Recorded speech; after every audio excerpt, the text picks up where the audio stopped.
Hello, and welcome to Danctuary. Hello, everyone, and welcome to Danctuary Podcast Episode 8.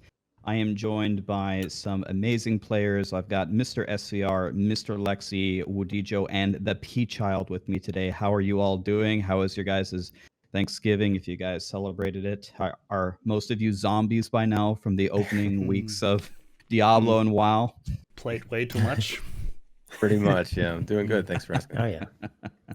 Yeah, hello everyone. I'm doing great too. Nice to be here.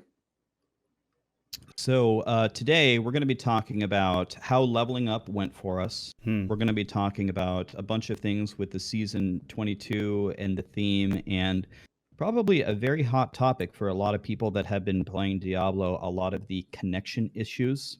Yeah. We're going to talk once again about our goals and some other games that are coming out, and we will be going to Twitter at the very end. We have a tweet out that says, ask us whatever you want. I see Lord Fluffy jumped on that in the first 1 second it was out to ask a question directly to Thapchild.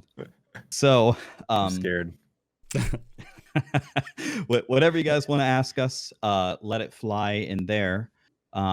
And we'd like to give one little special shout out in the beginning that one of the casters here, Mr. Lexy, is currently applying for partner right now. So all the love and support that you guys can channel his way. I don't know if we can get a shout out in the chat for Lexy's stream, but you guys should really go over there and show him some love as much as you can in the next couple weeks. How long has it been? I think this is like day 14 or something of the review. So we should get an answer, in the next week or two. So my first reply took them 41 days, I think. Holy crap. Until I got my first declined, all right? Everyone gets declined first anyway. Yeah, right? Yeah. This is my third time applying. I think the only person that I heard that made it like instantly was like Zizaran, and he made it in like 5 weeks, like starting to stream and then partnership in 5 weeks. It's like probably the strongest ramp I've ever heard of. They approved my first one, but it took them like 38 days to reply to it or something. Damn, baller screamer. Wow. Yeah. Little did they know. They should have come back in 3 months and they've been like, oh, never mind. No. You got lucky. Yeah. That's how deep free seasons are, though. I mean, it's just up and down. Yeah. If they can hit you in the season, then you're good. You know what I mean? Yeah. If they go check you during the season launch, you're like, oh. Easy partner. The cyclical nature of Diablo 3. All right, so throw your love over to Lexy. We will be doing the same. The first topic we're going to talk about is leveling up.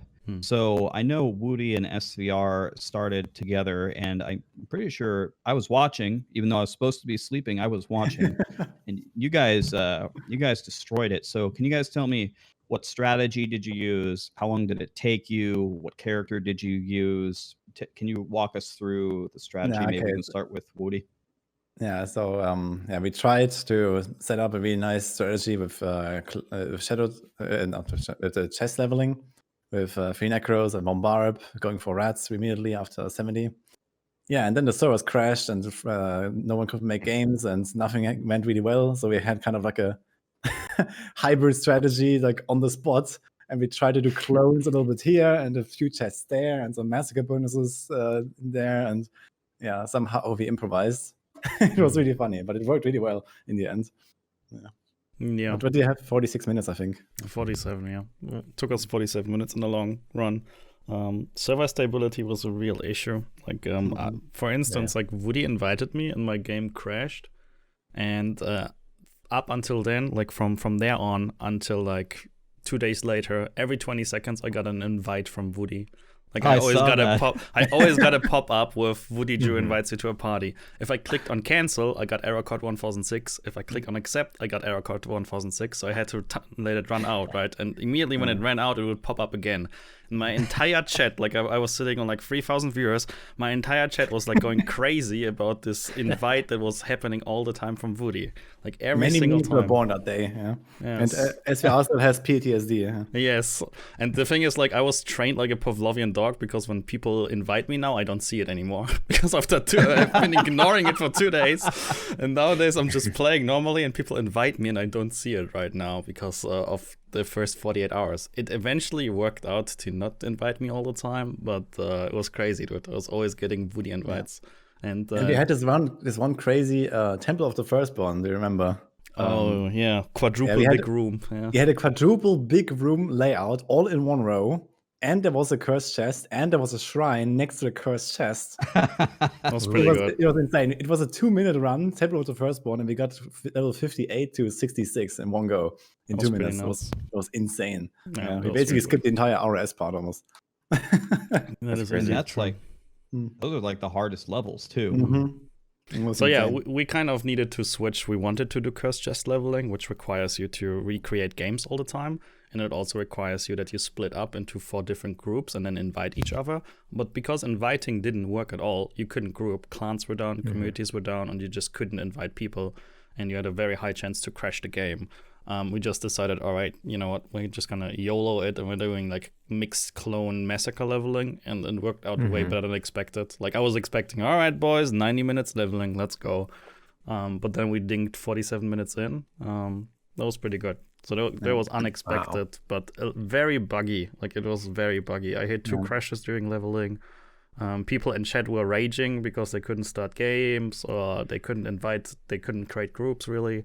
So chat was going ham in terms of, you know, how can you guys group? Why does it work for you? It doesn't work for us. It was overall a bad feeling. Like every single time I looked into chat, people were going nuts. Yeah, same here. It didn't work for them.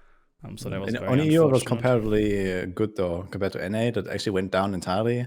Like we heard the nightmares. We were playing, we were setting up Reds, and then people were saying Rex is playing campaign. I'm like, what do you mean Rex is playing campaign? It's like I have no clue what happened. Like new secret leveling strat. It's like, what happened, Rex? I was able to dodge all those problems because the chat was just great. They would tell me like, oh well, you can't make a game right now. Don't log out. Don't retry to remake. So we would just stick in the game and then run another like Nephilim riff instead. So we were able to dodge it. But yeah, I mean, Rax, you had to do campaign. We did too. Well, you had to do it too, Thapchild. Yeah.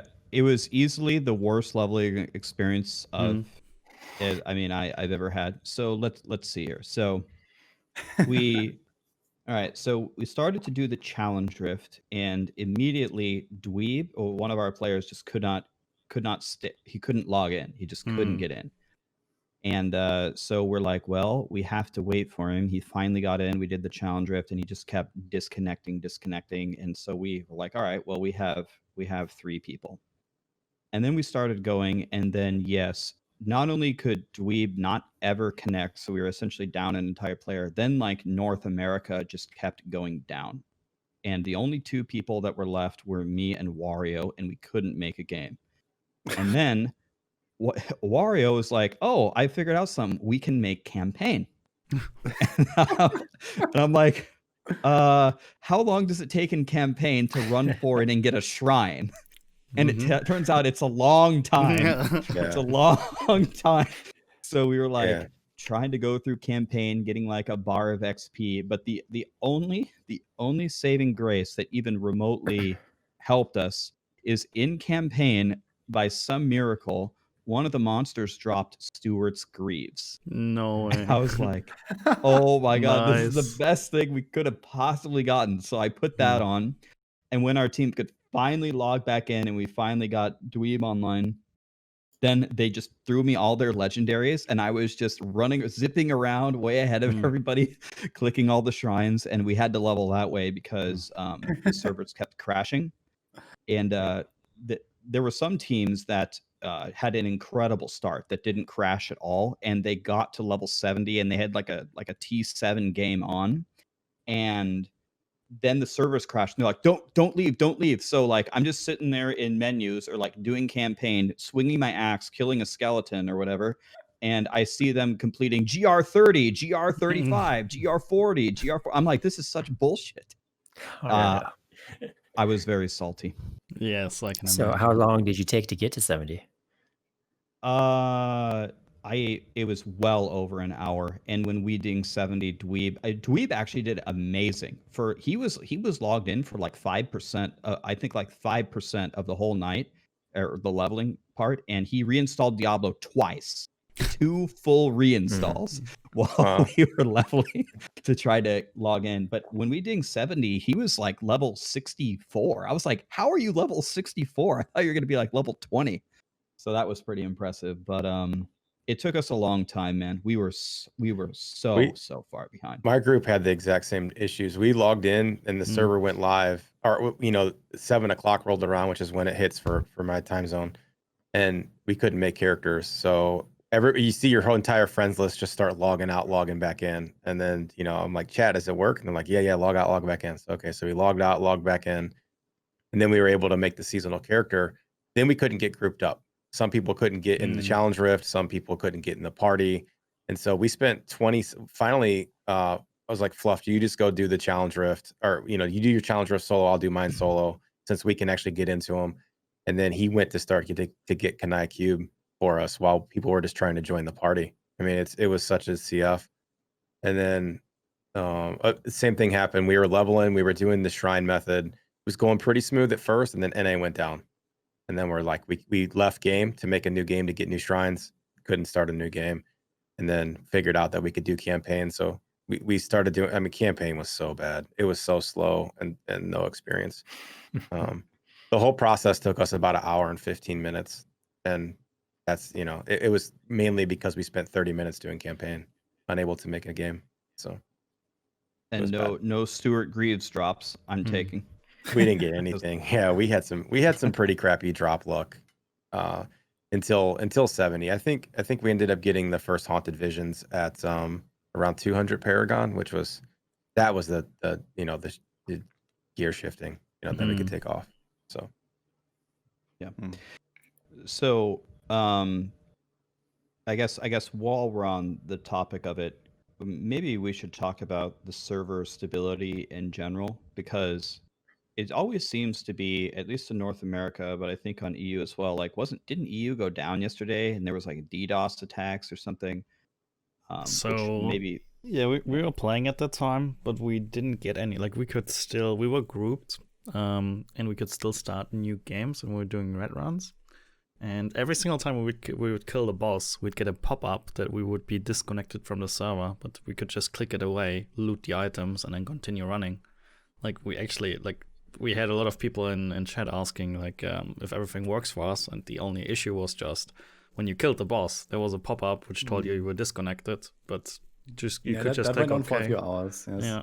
But there was also before that, when it started, there was actually a lot of people crashing and not being able to log in. And it sounded like we were the only group in the whole server still alive. And because running everyone in chat was saying, "Oh, I'm out. I got crashed and I can't do Yes. anything." Yeah, I don't know. We got lucky. Yeah, streamer buff, and we were just That running was really reds. streamer buff. Yes, we were just running reds and seeing the fiesta happening in chat. But on our end, it went well. But apparently, it was some DDoS attack on the WoW servers that were causing the issues. Maybe for Diablo, that's what a couple of tweets from Blizzard said. They were having to deal with DDoS issues. But elsewise, there were no issues for me personally. But yes, in chat, a couple of people mentioned that couldn't log in, couldn't load hero list. Which is unfortunate. But it was gone after 2 hours roughly, which had no impact on us on us specifically. So, and Lexy, you said leveling up, you didn't have that many issues. You were just leveling. You did challenge shift, did everything. Yeah, I think I got a little lucky with the help of some viewers. Also, they would just, every time it went down, the viewers would just be like, "Oh, you can't make a game right now." So we would just stay in our game and do the Nephilim rifts. And then when the viewers were like, "Oh, well, we can make a game now," we would hurry up and remake so that we could go look for fresh shrines. So yeah, we went without any problems there. Still took an hour and a half for us to get to 70, but that was because I was playing with my wife, and there was some refreshments involved. So we kind of goof around on the first day of the season. No, exactly. I mean, I think the beginning is one of the most fun times, and when everybody's on and the excitement. right. So that's the Well, one it's time you just don't want to go down. such a small portion of the entire season, right? Yeah.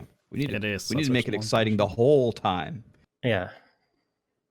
So let's talk about a little bit about just, is there anything that we can do going forward to like fix this problem? Because at least for me, I remember last season I couldn't log in and do the challenge rift at all. I had my team do it with 3 people, and I was the one crashing last season, and there always seems to be, at least on North America, server stability issues. Is it the same on EU season after season at the start? And are we ever going to see a fix to this? Is there a fix to this? Because I hear these arguments like, well, the servers are really bad on the opening weekend because so many people are online, but then 1 week later it dies down. So why would they increase the servers, just to support them? But then the argument becomes, well, the servers are bad all the time anyway. And they say, why don't they rent server space for the season opener? I mean, Matt, I know you're a very technical guy. I mean, do you see this being fixed, or do you see a remedy here, or are we just doomed to encounter these issues at the start forever? I mean, that's hard to answer. So at least on Europe, it's not as bad, or it hasn't been as bad in previous seasons. People not being able at all to create games, not being able to group, that's definitely kind of a new thing of an issue. Poor server performance is definitely something that we have in EU as well, especially at the start of the season. Like if you want to really, really, really early on the first weekend go and push gather rifts, then you need to play a lot of lag control. Like you need to make sure that you try to play at the maximum capacity of the server to not lag out and get team wiped. This is something that is very common in EU on the first 2-3 days, and also on the first weekend in the evening hours. But games actually crashing and actually being thrown to desktop quite often, and having like the unexpected error, which by now is the expected error, very often. That is something that definitely hasn't happened at all ever. So this is a first timer where, in a like 10-hour session of playing, we are actually keeping track on the leaderboard on who had the most crashes in the group. It's like, okay, Wudi is on 4, sVr is on 4, and Robin, it's a 4-4-3-3 right now, right? And at the end, it's like who won on the crash leaderboard. Game freezing, or the unexpected error where you send like the error report to Blizzard, or just suddenly being on desktop and nothing happened. Never happened before, like ever. So at least the crashes, I'd say, are client issues, and that's very unfortunate. Right. So about the freezes and crashes, I think there is a fix, because so first of all, there's like the new Windows update that seems to have helped a lot of people, the version 20 H2. And then I also did the the FMOD file replacement. And I think it is a sound issue, because once I did that and just completely removed the game sounds, I haven't crashed or frozen at all. Like I did yesterday, I played all day, no crashes, no freezes. And before that, I was getting like, those 3-second freezes all the time and crashes. So that might be a potential fix to try. Yeah, so I was getting that error as well. I fixed the sound file exactly like that. You replace the F mode X thing, then you change the launcher to launch via the launcher, and you don't open the BattleNet client, so it doesn't update it. And it did solve that problem for me. It did remove the 3-second freezes or that you can't play at all. The one thing that I have not been able to solve is, like, when I'm doing a rat run, I get like 3 or 4 freezes where my character will freeze for 1 second, just completely paralyzed. And then I go, Right. then I'm paralyzed, then I'm go. Have you guys been experiencing any of that? Not on my end. Or is that just me? No, that's not on my end. We had I was getting that, but yeah, that fixed it for me. The sound file fixed even the little stuttering for you. The micro freezes, yeah. And then we had a barbarian come into our rat group, and he was freezing like that as well. We had him fix the sound file. We're like, oh, we know exactly what this is. Do this, change this, run for the launcher. Same thing. It didn't work. So we're like, well, maybe you did it wrong again. Let's try it again, and still couldn't fix it. So yeah, it's unfortunate.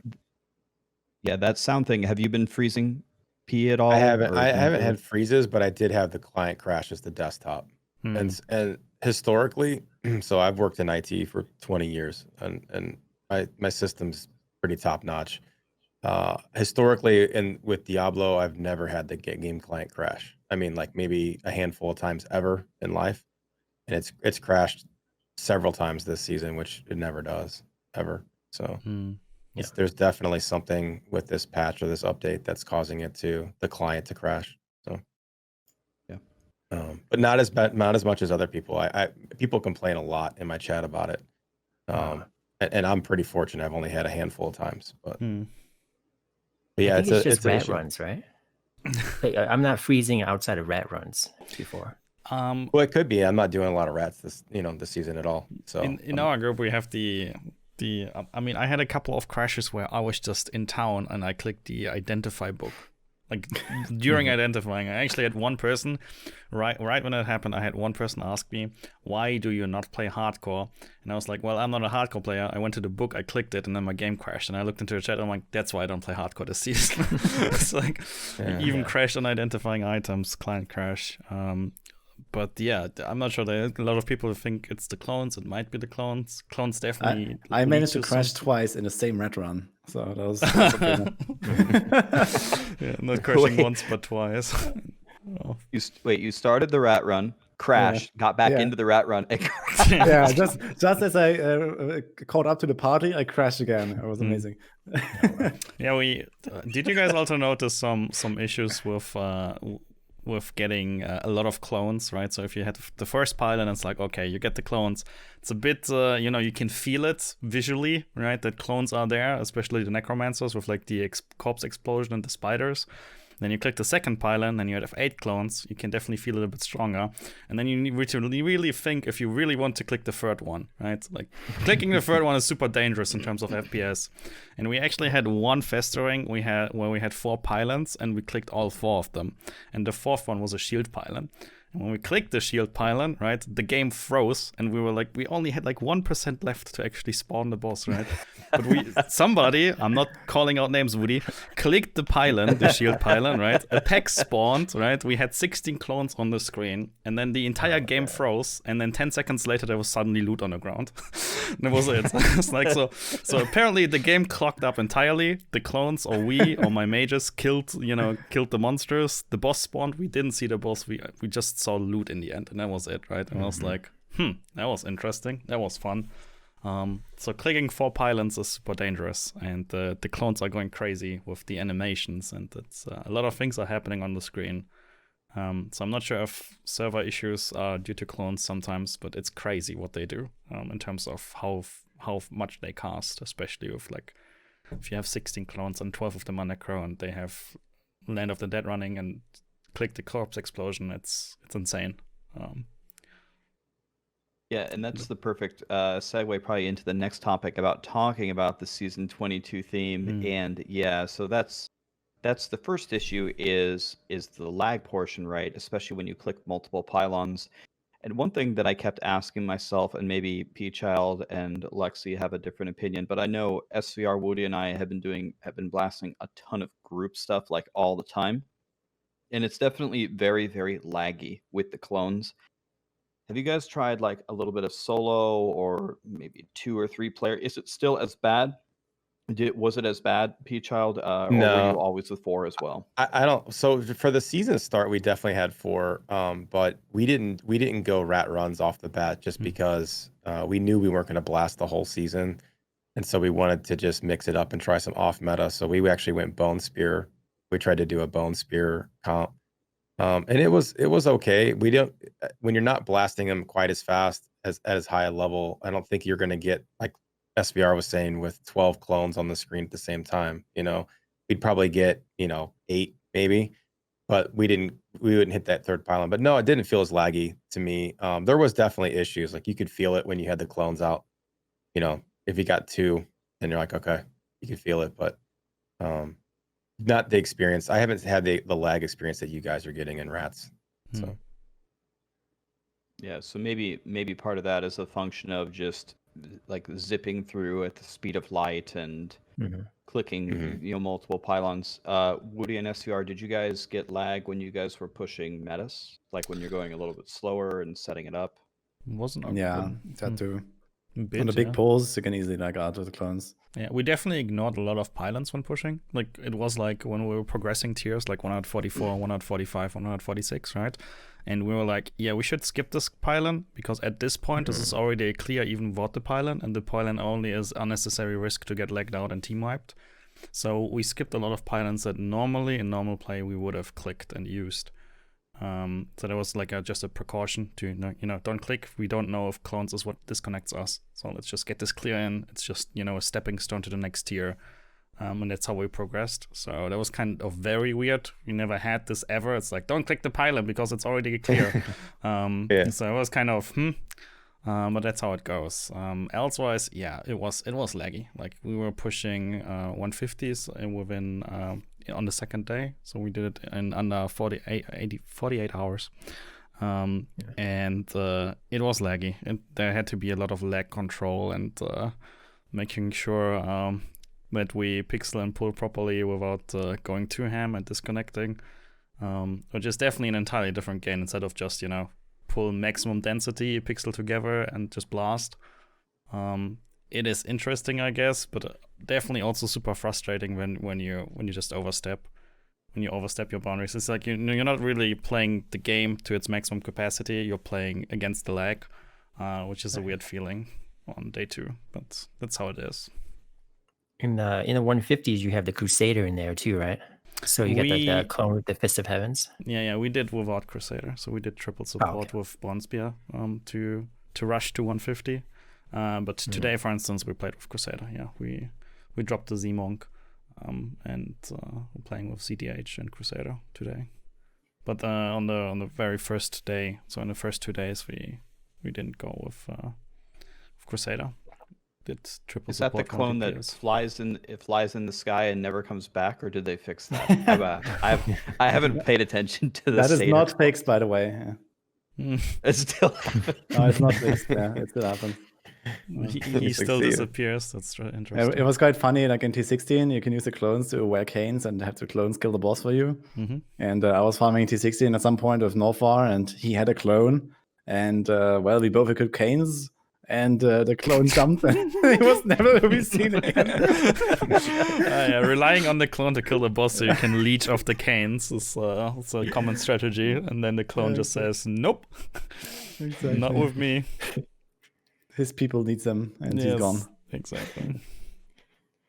So one thing that has been a hotly debated topic is how important are the clones? So for me, if I didn't have them leveling up, especially with the way that the servers were, we might still be leveling up to 70, even on day 9 or whatever.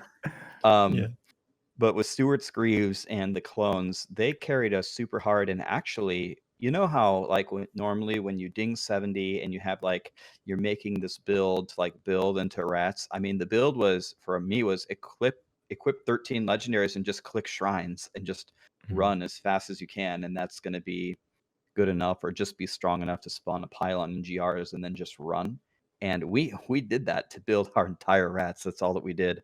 So the clones are obviously quite strong at the lower levels, but at the higher levels, have you guys noticed that the clones do absolutely anything? Woody, have you done some pushing? Do they do anything? Lexy? Yeah, no. Thapchild? Like after 130. After 130 maximum, you don't feel anything. Yeah. We started noticing even in our group play, we started noticing that I think it was like 110, 115. After that, it was like, I don't even feel them anymore. And we actually stopped to see if they were doing damage, and they weren't really carrying a lot for us, even at the lower levels. So. Yeah, but so for leveling, I mean, I gotta say, I loved the clones for leveling. It was so much fun. It's like, so how many legendaries do you have? How many do you have?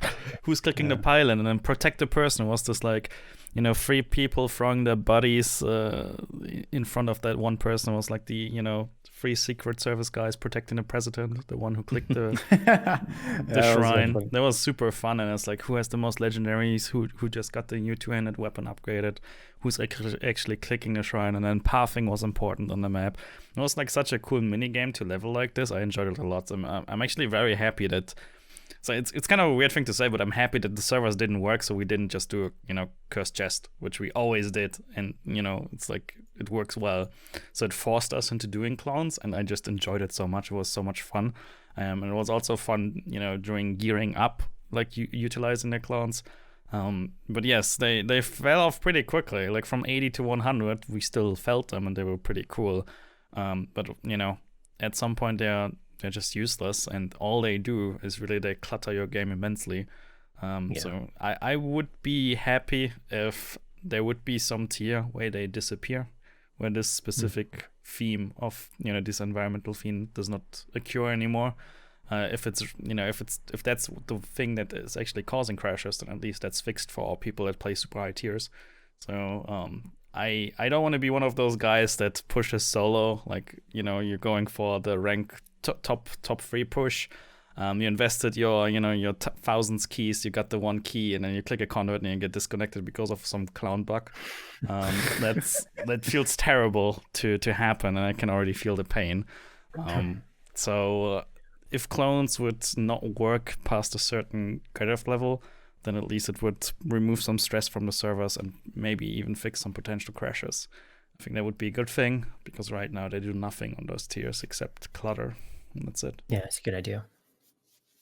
So, all right. So maybe we can go around and give our opinion on this, but it seems like the clones are very strong early game. And let's say potentially very strong for casuals, right? As long as they equip any legendaries whatsoever, when they click that pylon or that shrine, they're going to get a helper that's going to blast for them. And I bet that's going to feel really good for them. And then once you get a little bit higher into the end game, they don't help, and they're a pretty big burden.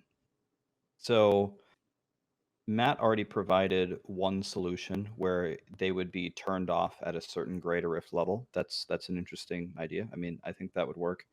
So my question is, one, would you consider the Shadow Clones like a successful seasonal theme? Because I think a lot of people have the opinion that a seasonal theme should really, really help the casual players, and it's perfectly okay if it doesn't really do anything for the higher end players because they just want to compete anyway. So was it successful? And if not, or even if it was, what changes would you make to it for next time? So maybe we could start with Thapchild. Successful, yes or no? What changes would you make? Yeah, I think for to kind of piggyback a little on what sVr said, I think it was fun to level with the clones. Although I'm glad that's not a mechanic that's always in the game. I think it was successful seasonal theme one time in the leveling process, provided that the servers would have been stable and all that, which they weren't. But it was definitely fun to not have that same level grind of cursed chests or just doing the things that we always do every season. So I enjoyed that. I'm glad it's not the way we're going to level every season going forward. And I agree. I also think that seasonal themes should appeal to the mass players, and I think the 1% guys that are atop of leaderboards, unfortunately, are casualties most of the time of the seasonal theme. But I think it's successful in that. I just don't think it was ironed out well enough. It's still too buggy, and it's still whatever client issues, if it's causing them, I think make it unsuccessful in my opinion. Game stability and ironing out the bugs are more important than a seasonal theme that's rushed through the door. So it was fun, but ultimately I don't think it's a win. Yep. What do you think, Woody? Was it successful, and what changes would you make if they were going to do something like this again? Yeah, I mean, a lot of changes they make are not really aimed at the high end, so that is kind of expected. And as such, the season theme was probably pretty good because it does a lot on the lower end, a lot for the casuals, and I guess a lot of people enjoy it for what it is. But anyway, yeah, having so many lags, so many crashes, it's just not really good for the game, for the people playing the game, and they should also take a bit more care about these kind of things. for the higher end players, where you experience these lags all the time. So yeah, as has been said, I think this needed a bit more polishing, like the Crusader clone disappearing, the lags, and these kind of things. Yeah, it could have been really good. I like the season theme anyway. I don't think it should be turned off. It's just something you have to deal with, I guess, and you can play around it if you want. So it's okay. Okay, and Lex, what do you think? Yeah, I mean, I agree. I gotta admit that I was not liking the season theme idea at first, but it kind of grew on me a little bit with the leveling and the beginning of the season, and how much help it is for casuals. Yeah, but it just needs tweaking. Maybe get rid of all the spammy stuff. Maybe no more like, is it the corpse explosion with the spiders on the necro? And That's then the visual maybe, one. yeah, and then maybe like no Fist of Heavens for Crusader, because that's known to cause a lot of lag in 4-player high levels. So maybe just a little tweaking on some of the skills. How do you feel, Rex? Yes. Yes, so I think that's a good idea. And so I would say the seasonal theme was successful because it helps the casual players. I want, like, out of the 1 million people that log in, if 990,000 of them are happy that they have a friend, a little helper that's destroying for them, I think that's overall good for the health of the game. And of course, all the problems with the lag and stuff like that. I think there were a couple of different things that were brought up. Either you could have the option to turn them off. sVr said you could shut them off at a certain GR level. And Lexy pointed out, which I think is a very good idea, to get rid of the skills that are known to have like massive AoE. Maybe if like all of the skills were single target skills, that would have helped a lot. One thing that I was thinking of that might help significantly is when you click another pylon, it refreshes the duration of your clone, or you can only have one clone at a time. That might have been, right now, of course, they just let you have 16 clones, and that's fine. But for the casuals, one clone is enough to murder. And at the high end, it doesn't matter if you gave us 1,000 clones, they're not going to do jack shit except lag our game. So I wonder if it would have been better to have the clones refreshed when you click a pylon, and if that combined with maybe Lexy's idea with get rid of the AoE skills, if that would have been enough to reduce the lag so casuals love it and the high-end players don't feel it. Personally, I was like in the previous episodes where we talked about seasonal themes, like environmental season themes and like the theory crafting season themes. And this time we have like this 2-parted season theme where we have the environmental stuff, the clowns, and then the 4th cube slot. I was a very strong, or I am always a very strong adversarial against environmental themes. I've hated season 19 and season 21, and I've loved season 20. So it was like completely, for me, it was like crystal clear that clones and environmental stuff is terrible, and I don't want to see it. And then I played it for this season, and I loved it during leveling so much because of the mini games that we had to play around it, and I liked it so much during like progressing in tiers. That I had to like, I'm still analyzing this black box on why I was so wrong in prior. So on this end, in terms of what the clones do for you early on, I really like it. I like it a lot, and to me that's like super successful. Obviously, the client crashes and everything. I'm not gonna say that this actually bricks the theme for me or makes the theme unsuccessful.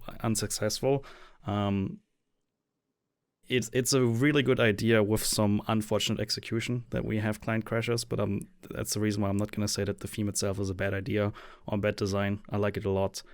It should be disabled past like 130s or 125s or something, so it doesn't like, if there are issues, that it doesn't brick it for you.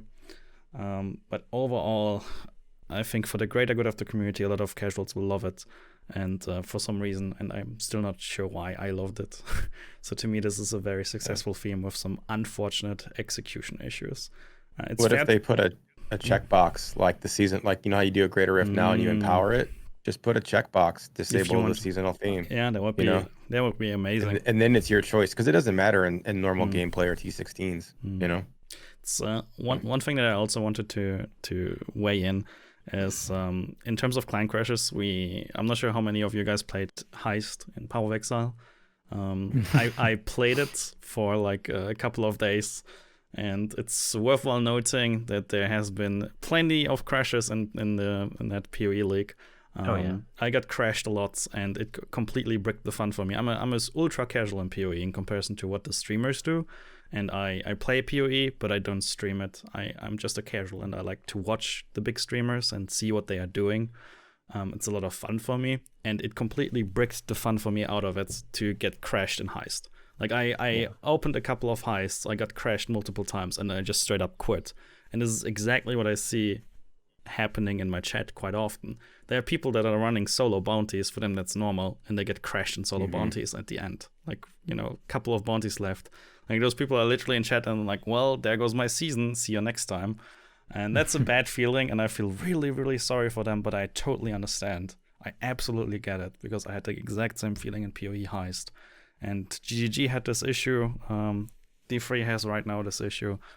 That's just how it is right now. It's unfortunate. I'm not sure if this is a side effect of working from home, having to work from home, sloppiness, maybe. We don't know. But it's worthwhile noting that we are not the only game with this issue right now.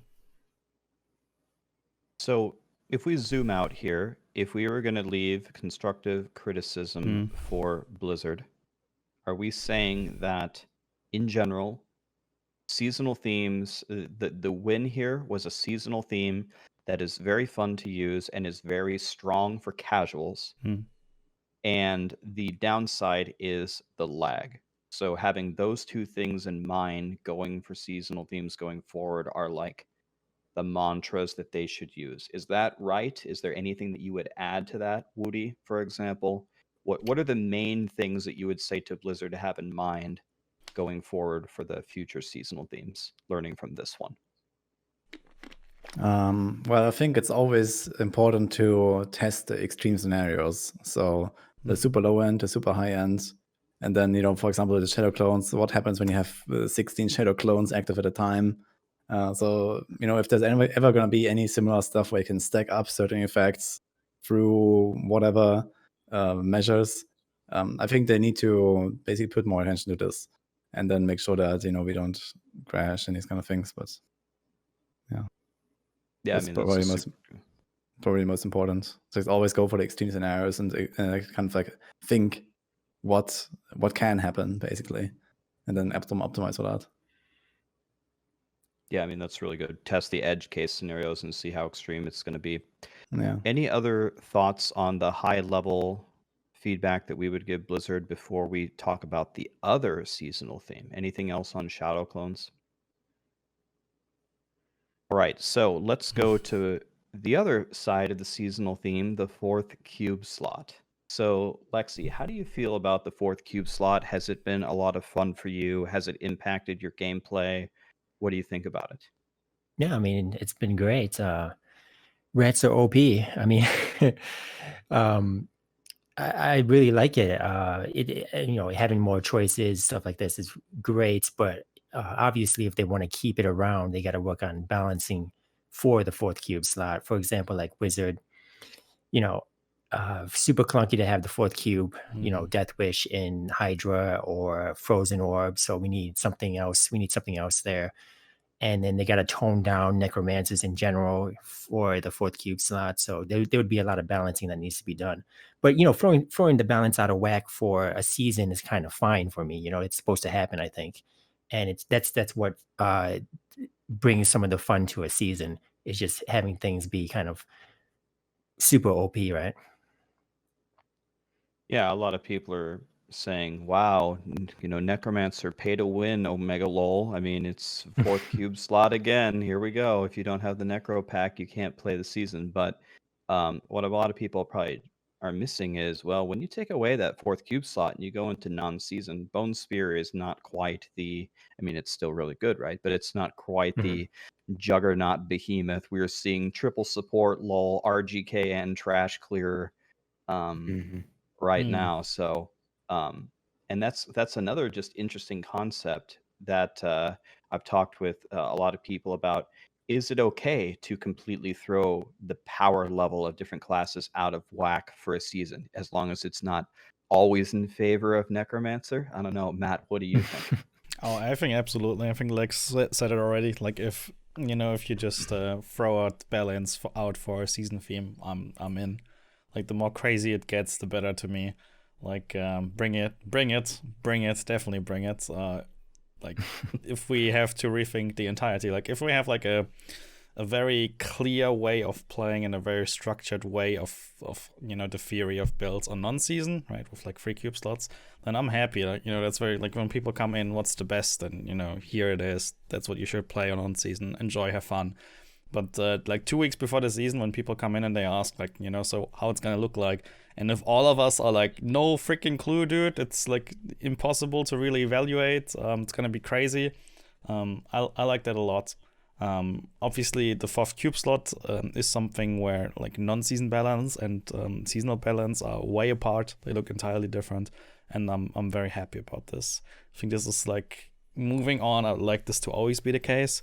We always need to consider what is like the structured way in non-season, and what only works because of the season theme. If season themes enable these kinds of builds, then I'm always happy. And if it means that we can rotate for new builds due to season themes, then it's also really good. For instance, in season 20, we were able to play Death Nova with like the 3 unlocked weapons. Like you could actually equip any weapon right in the cube in season 20, and you were able to play Death Nova. Right now you cannot play Death Nova. You only got the 4th additional slot, which it felt like, yeah, this is once again a Necro one, but there is no Death Nova this time around. So there's already a little difference between the season 20 theme and the current one, even though we're still doing reds for XP. But I like it when a theme just bricks our understanding of the meta. And I would love for it to continue with every continuous new season theme. So I'm happy on this end. It's, as Lexy stated, I'm really also kind of desperate or frustrated about Death Wish. I know how my solo wizard pushes will look like. Me sitting there and channeling quite a lot. What are you gonna push with? So I first want to do version total until like 138. And then I want to switch to Energy Twister until 132, 133. And then I'll go LOD Hydra. I'm not sure if I'll try to attempt some Shimizu shenanigans. Some red dropped me. I insist. Yeah, so somebody in my group dropped me a primal Shimizu, and apparently I must equip and play it now. Yeah. So we shall see if it happens. If it happens, it happens. I might throw a couple of hundred, not 1,000, a couple of 100 keys into Shimizu setups. It sounds like fun, and Wizard is one of the few classes that can actually pull it off, so might as well do it. But that's what I will play. So I'll go through the 3 like top tier Wizard builds, and at some point I'll need to switch to a stronger version, and I think LOD Hydra is the one that will take it in the long run. But all of it, you think that's gonna be better than Twister? I think so. To my belief, we shall see. I mean, Twister has some ridiculous potential if you put in a lot of keys. What a question. We'll see. So, Thapchild, what do you think about the 4th cube slot? And what are your thoughts? I think it's interesting. I think I like it. I think the community's feedback from it has been super positive, which I think ultimately that's what Blizzard's looking for, is they're looking towards the casual players and to get people to come back. And I think it's been really good. I think in a lot of builds there ends up being just a meta. It's just another slot that you're going to put the same thing in, It gives us diversity, or at least an illusion of it at first, until we figure out what that is. But like with Necro, it's like throw a Lena Shadowhook in there on almost every build. You know what I mean? So it's not like there's a lot of choice really, because the choice is it's Relina Shadowhook if you play Necro, or if you're playing whatever class you're playing, it's that thing. But it is more powerful, and it makes people more powerful, and it's fun. The talk is, should it stick around after the season? And I think, this is where opinions are going to differ quite a bit. And my opinion is no, it shouldn't. As much fun as people have with it, is it's going to be like, well, now they have to entirely new balance setup that we have to try to figure out. and power creep that is already out of this world, even worse. So yeah, for season 22, it's cool. I like it. I think it adds power, makes people happy, makes me happy. But as a permanent thing, it needs to switch all the time. You know, it can't be there. So, is there someone who agrees with P-Child that the fourth cube slot should not stay? I Me.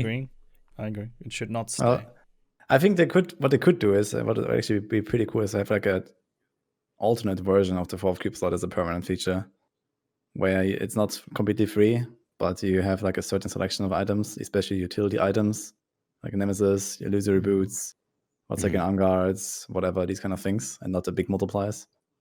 I think this would add a lot of like flavor to a lot of builds without forcing you into certain choices. Death Wish. Yes, and, Death Wish. Exactly. Yeah, I think something like that would be really cool. Yeah. So the reason I don't want to have it is I think it's not really healthy for us in the community. Like, just from a developer perspective, each time we get something that is cool and nice and new and fresh, that we asked for them to keep it, because I don't want to have them sit there and it's like, so if we give them that for a season theme, then they will ask for it and we need to be the bad guys and not give it to them. So I'd rather want them to feel free in what they can do and create in a seasonal theme without having this back thought, but if we give them this, then we can never go back. I feel like the community should just accept that if you want to see crazy things that are super strong, then you need to understand that you need to say goodbye to them after one season. That's just how it is. You get a toy for one season. That toy will be gone after a season. Don't ask to keep it, because that just means that for future seasons, they will likely not come up with such crazy things. I'd like them to feel free that they can do whatever they want to. And if they want to brick season for a season, then go ahead. Feel free to do so. And I think the community should really chill when we get cool stuff, enjoy it for a season, but then say goodbye and be a man about it. So we got no from P-Child, no from sVr, and Lexy. I think I heard you say no as well. I'm kind of mixed on it. Like I agree with P-Child that keeping the fourth cube slot would require a lot of balancing, and that might not be reasonable. So, but I really like Rudy's suggestion with that utility slot, making a utility. Yeah, so that would be a really cool idea. As the seasonal theme was implemented, I agree with all the things that Matt and P-Child brought up. I would vote no, because I think one of the big problems that we've talked about on the podcast, and I'm sure on all of our streams and a bunch of different things, is the power creep in Diablo 3. Fourth cube slot just gives you a tremendous power creep, and if you bring that in for Necromancer, unless you want to change all the Necromancer weapons, they're always just going to be cubing Raylina Shadowhook or cubing Trag'Ouls, and they're all of a sudden all of their builds are just way better. And yeah, all the Necromancer players are cheering, but all the other non-Necromancer players are like, well, if I don't make a Necro, I'm never going to win. So Woody's suggestion would be cool, and that would solve that problem, right? Because a Necromancer with Nemesis bracers is not as deadly as a Necromancer holding 16 weapons. But okay, so yeah, it was I guess one last question about the seasonal theme for you guys. How did you feel about essentially having two themes this time? It was an environmental one and a build one. Do you think this combination works well? Is this something that you would like to see in the future? Lexy, what do you think? Do you like the idea of kind of having two separate buffs? For sure, yeah. I think that if we just had the shadow clones, we probably wouldn't feel like it was a good season theme. It wouldn't have been enough. Yeah, it wouldn't have kept me going. The fourth cube slot is keeping me going for season 22 for sure. Okay. Are you guys in favor? P-Child, you in favor of mixing? Yeah, I think both of the ideas were decent, but I think that when they do dual themes like this, I think it doesn't give them enough time to flesh out. It's really hard to say with everybody working from home what's going on, but I feel like the season took a long time to finally get to us, longer than we all wanted it to take. And then when it did arrive, it's not fleshed out and ironed out like we would like it to be. So at least for me, like the client crashes, this instability, the shadow clones, the selection of skills that they have and variants and bugs. And so I wonder if splitting it like that is too much for the team to handle at the moment, you know. So I would say I would prefer them to focus on one theme and just get that idea really fleshed out and bugs worked out. Personally. Yep. Woody, sVr, anything to add on mixing and matching seasonal themes? I was surprised how much I liked the environmental one. I still don't understand fully why. Like, I was such a strong adversarial in the previous podcasts about clones and anything environmental and blah blah blah and sVr crying and all that stuff. So I really need to like check my own mental math and my own logic and my own black box. I need to analyze it on why I suddenly liked it so much. But I'm having an absolute blast, and I can't really tell you why. It's not because of rats, guaranteed not because of rats. I like rats to some extent, but it doesn't explain the blast that I'm having with the season right now. So theme swim, like the theme itself during leveling was amazing. I like the cube slot because, you know, more options, more thinking, all good. Definitely, to me, one of the more successful themes in terms of what they brought. Obviously, in terms of execution of the client crashes, as Thapchild mentioned. Eek. Maybe you're having a blast because of your teammates, because of your chat. Wow. I mean, yeah, chat always helps, and no teammates are okay. Yeah, they, you know. Okay. You know, Matt, you said you wanted to check your mental math and the calculations on the clones, but have you thought about checking your feelings? Oh my Looking on god. what's inside? The feelings that- is engine, that- the feelings engine that processes all the feelings crashed when the client crashed. Podcast has changed into a therapy session. Here we go. This is a safe space. All right, let's get started. Tell me about your childhood. Yes. Exactly. Too many rats in childhood. Yeah. Yes. All right, so let's do one more quick topic before we head over to talk about some other games. So Matt kind of hit on this, but I'd like to know, 1 week in, you know, the big excitement is kind of fading a little bit. So what about your goals for this season? So Matt's goals have been set once the Primal Shimizu has dropped, and we're going to see the solo wizard pushes that Peer we're all going to pressure. be tuning in for. Lexy, you're on the grind for partner. What are we going to be? What are we going to be seeing, and what's the vision for the end of season 22? What are you going to be working on? Well, my personal best with Paragon was 4,400, so I think we can beat that. We can go for let's go for 5K. Why not? Let's go for 5K, and then Big. there's going to be a lot of solo pushes coming for sure. I have the wizard. I'm making the wizard, so I'll be in competition with sVr here. Not in the same region, but we'll see who can get higher on the wizard push. Okay, well, what about you, Woody? I know you're gonna plug thousands of keys. What are we going for here? Yeah, in around 8 days from now, I will start my 150 push with Necro. That's going to be quite exciting. I think I will be ready by then. I'm going to have around 3K Paragon. Going to farm like 3,000 bounties. Matt is already happy, I can see. Yes, bonus. What a Let's go. prospect. Yes. And and then so Necro is going to be the main push. And once that is done, after who knows when, I want to do a few more other classes, a little bit less intensely though. So I'm gonna do the Fawn's Bomb, I'm gonna do the Twister, I'm gonna do Zombie Bears, Pog, and GR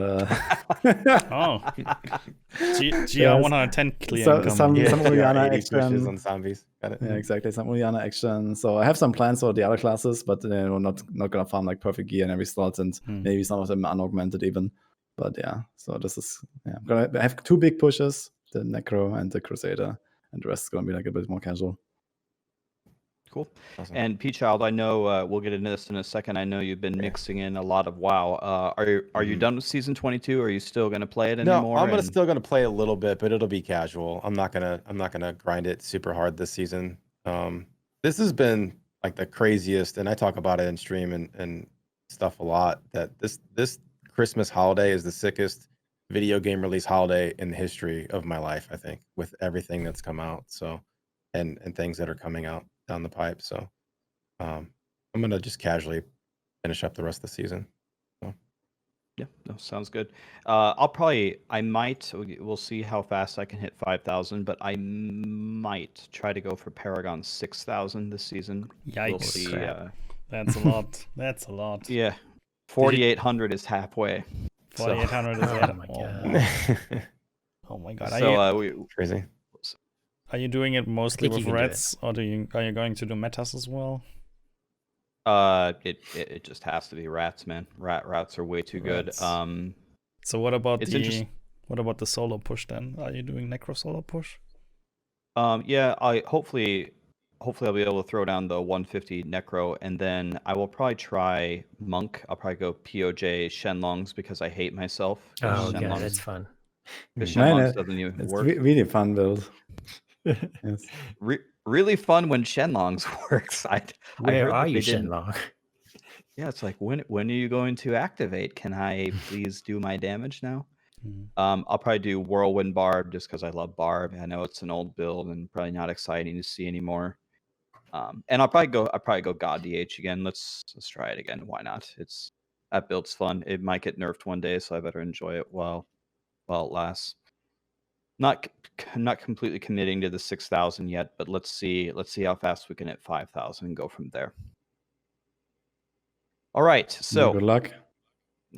thanks. I'm gonna need it, man. I'll watch your 150 attempts in 8 days and see. Okay, I need to do that. Okay, I need to do that for the. Hopefully, the 6K guns will carry me. I'll just throw a bone spear and everything will die. With 6K, you're gonna blast the 150. Yeah. I Two think key. I think 3K is kind of like where it becomes reasonable to attempt, and that's what I'm going for. But the 6K, you're gonna blast. Just obliterate it. I hope so. All right, so now let's get into some fun discussions here, and of course we have to start with Thapchild here. But this is something that I know I am very potato at. I used to be amazing in this category of playing all the cool new games that were coming out, but then I became a streamer, and that avenue is completely shut down for me for the rest of time. But there's a lot of cool games coming out. For example, WoW Shadowlands just came out, and I know Thapchild has been blasting that. So can tell us all about it. How's it been going, and what's it like?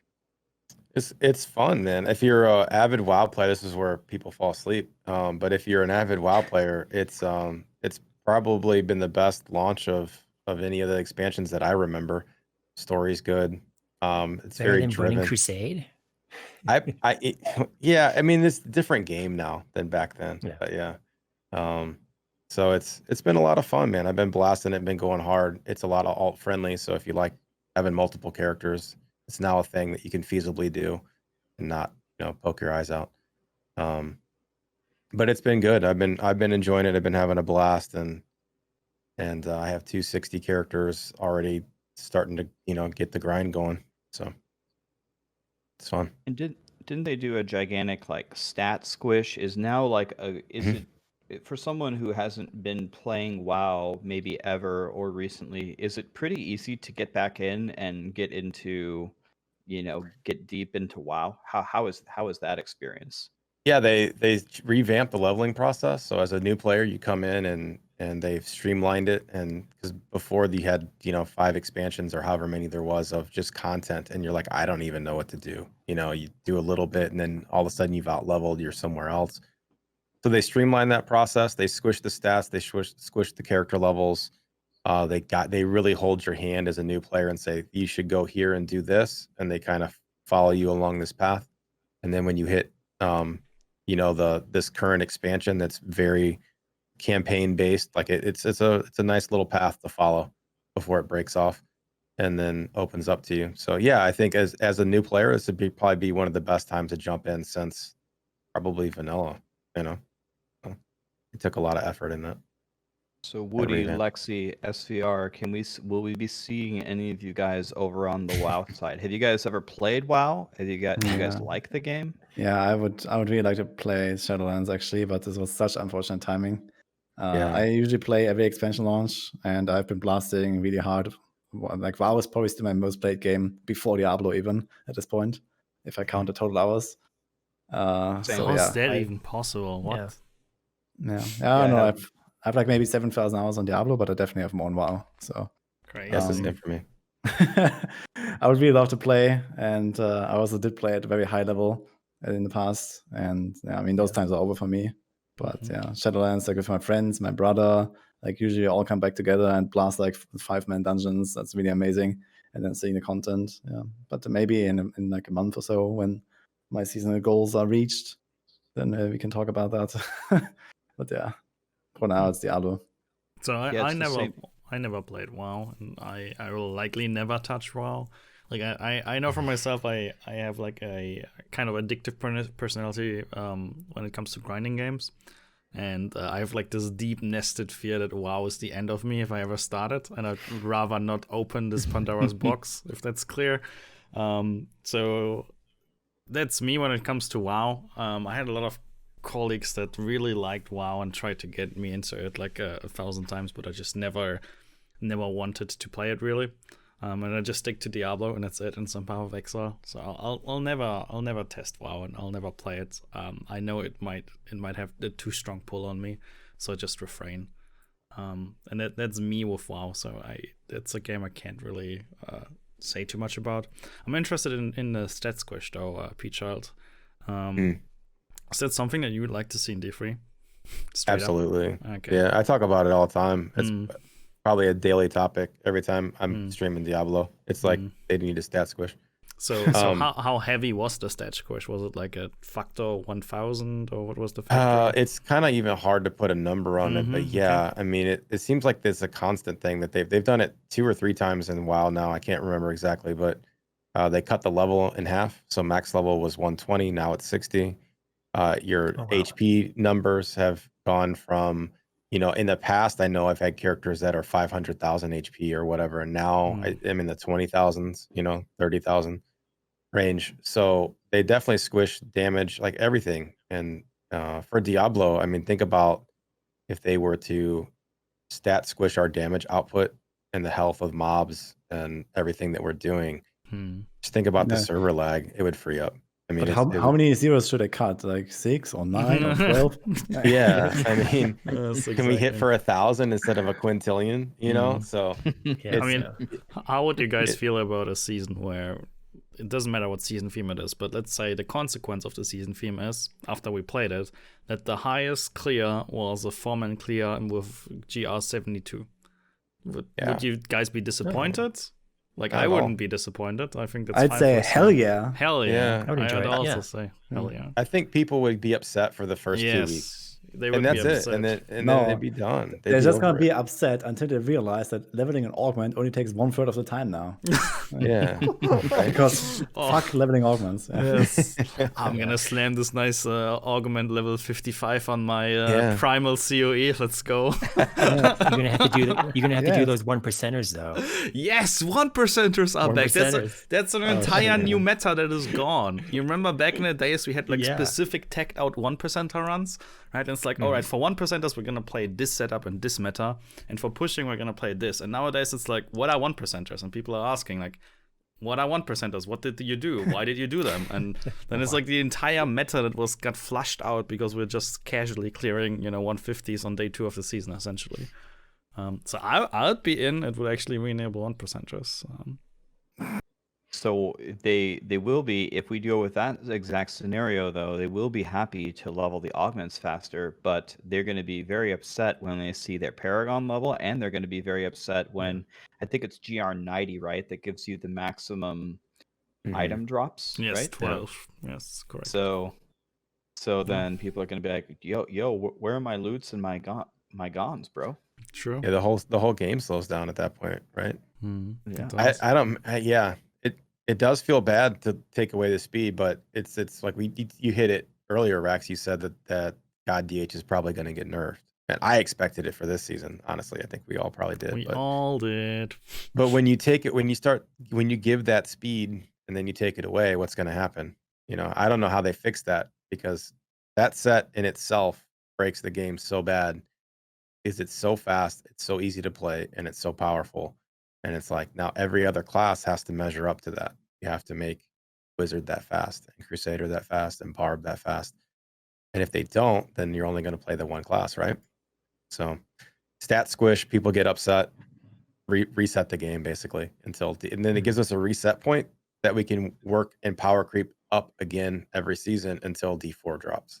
You know, so because we don't have any headroom now, we can't keep power creeping. We can't keep going faster. That's and true. going higher. It's like what's gonna happen, right? Like we had seasons where what was it, like rank 1 4-man was like 3 minutes 40 or something. Like where we're gonna go from there on? Like is it 2 minutes 10 in the future for 150 rank 1? Yeah, things are getting out of hand, and like you said, there's not much room left to improve in terms of power levels. So stat squish and a full reset to some different tiers, maybe even only for one season, would truly be refreshing. It's something that or they got to get really creative with seasonal themes, you know. Or this, yeah. But I mean, I'm lost for ideas. I don't have any brilliant ideas. I'm like, this would be the best theme ever. It's like, we're discussing problems, but we don't have solutions. Welcome to the Danctuary podcast. So, one thing that I would, for like the order of operations for changing Diablo, the first thing that I would ask the developers to do is to make sure that the gameplay is smooth first and then balance it. Like, for example, I would way rather than fix the crashing and the errors, and I would way rather than fix the things that don't work before they would nerf the God DH. For example, I would rather than fix God DH first and then nerf it after. For example, you fire a hungering arrow and you get no momentum stacks. Right. That is infuriating. I don't understand. I fire a hungering arrow. Yes. And I got nothing back. And it's things like Shenlongs. If you want to feel good about yourself, if you're having a bad day, tune into whenever I push Shenlongs, and you're gonna compare your day to how I'm feeling, and you're gonna feel a lot better. I promise you. It's like the Tempest Rush rune too that resets randomly on the sharp churns, the 180-degree churns. Yes. Like when that, like, you know, when you're playing monk and you're pushing on monk, and then all of a sudden your stacks are just gone. You're like, what? Like, it fuels me. It, you know, it would trigger me to the point where I'm just like, why am I even playing this? I don't even doesn't make sense.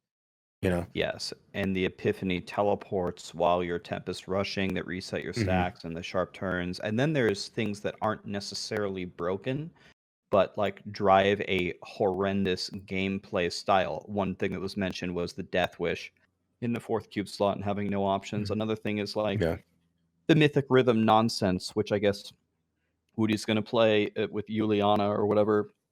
If you really want to get the most damage out of that, that is such a shit play style. It's like, it's not fun. I want to see patch notes that say we changed nothing about the balancing, but you will be able to log in. You're never going to crash. Your audio will work. Shenlongs will work. You can keep your Tempest Rush stacks.